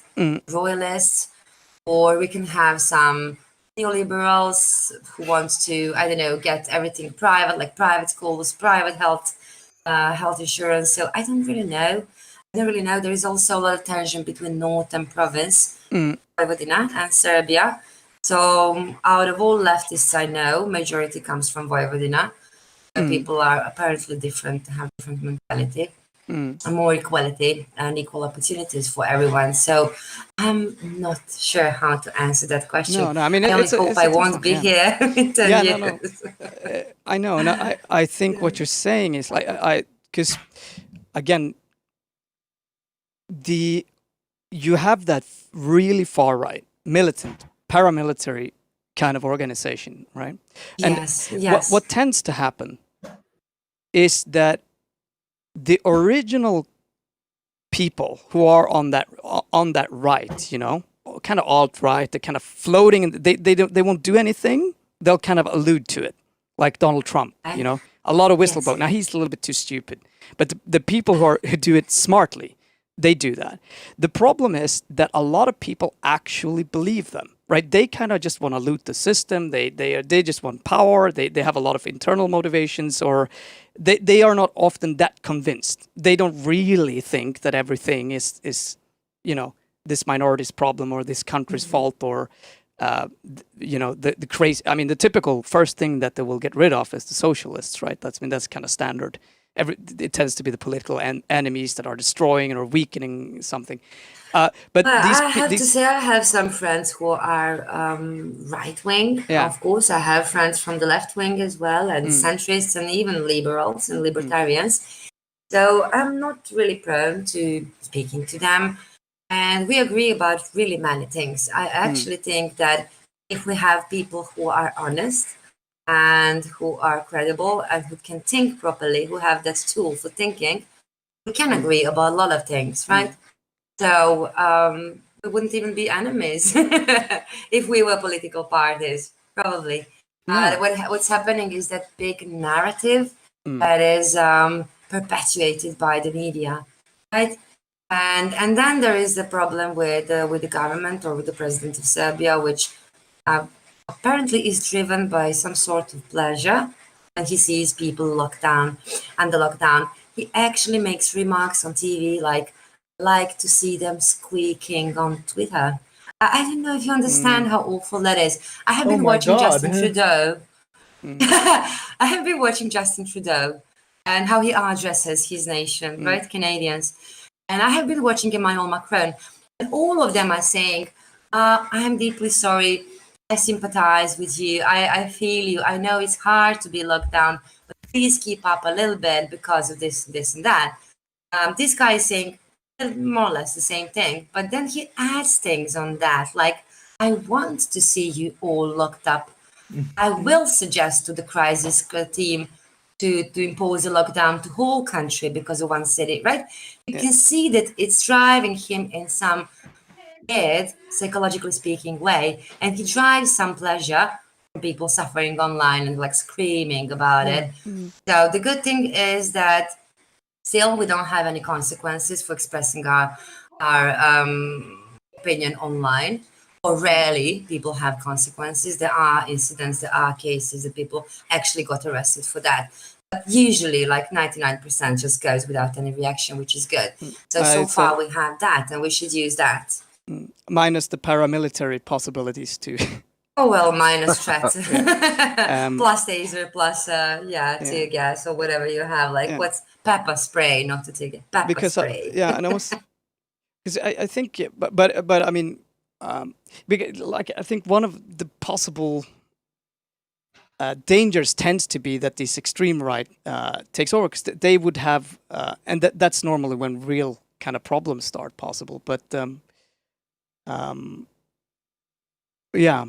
It's really sad that we can't. I was really, but I mean, you could probably say that the good things. I mean, if we are going to list good things, is that it's at least relatively safe, and it's not a bad life at this moment. Yeah, it's not a bad life. It's not really a country that our government is investing a lot in, so it has been renovating quite slowly. But it's not a bad life. We don't have a sea. That's a problem. So in the next war, I think we should try to get a piece of a seashore. Yeah. But that's be basically pragmatic. it. Look at it positively, I guess. Yeah. Why we ever run a war with Croatia? If we were Yugoslavia right now, we could go to our own seashore and have a beach holiday, right? So that's a struggle. It's incredibly boring and unfortunate to live here. We don't even have a sea. It's a landlocked country, and it's very, very unfortunate to live here. Okay, let's end on that note. Next war, we're running for the sea and the ships and the pirates. It's a slightly ironic positive end note, but okay, well, we've got to see the positives in every outcome here. Yes, this country needs sea and pirates. Yeah, super interesting to talk to you, and I hope. I mean, I have learned a lot, and it's so interesting. I mean, I love these types of perspective, because they are important, right? To kind of grow. I think, or I grow a lot. Thank you very much. It was my pleasure. Yeah. Thank you for having me. Yeah, and I may, contact you or terrorize you, as I say, with if I'll think if there's something, because there is a lot, but maybe we will find something in particular that's actually really interesting. Yeah, maybe we can have some structured conversation the next time about specific issues. Yeah. Okay, yes, super. I agree. Yeah, thank you so much, and thank you for having me. To everyone that's watching. Good night. Bye to you too. I'll go offline, and for you, it's not impossible that we will work on music tonight, but I will let you know. In the meantime, bye-bye. Okay, goodbye, bye.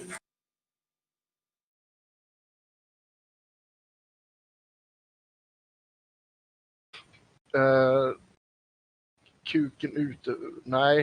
Nej, stoppa in den igen, Miss Midget, är du snäll.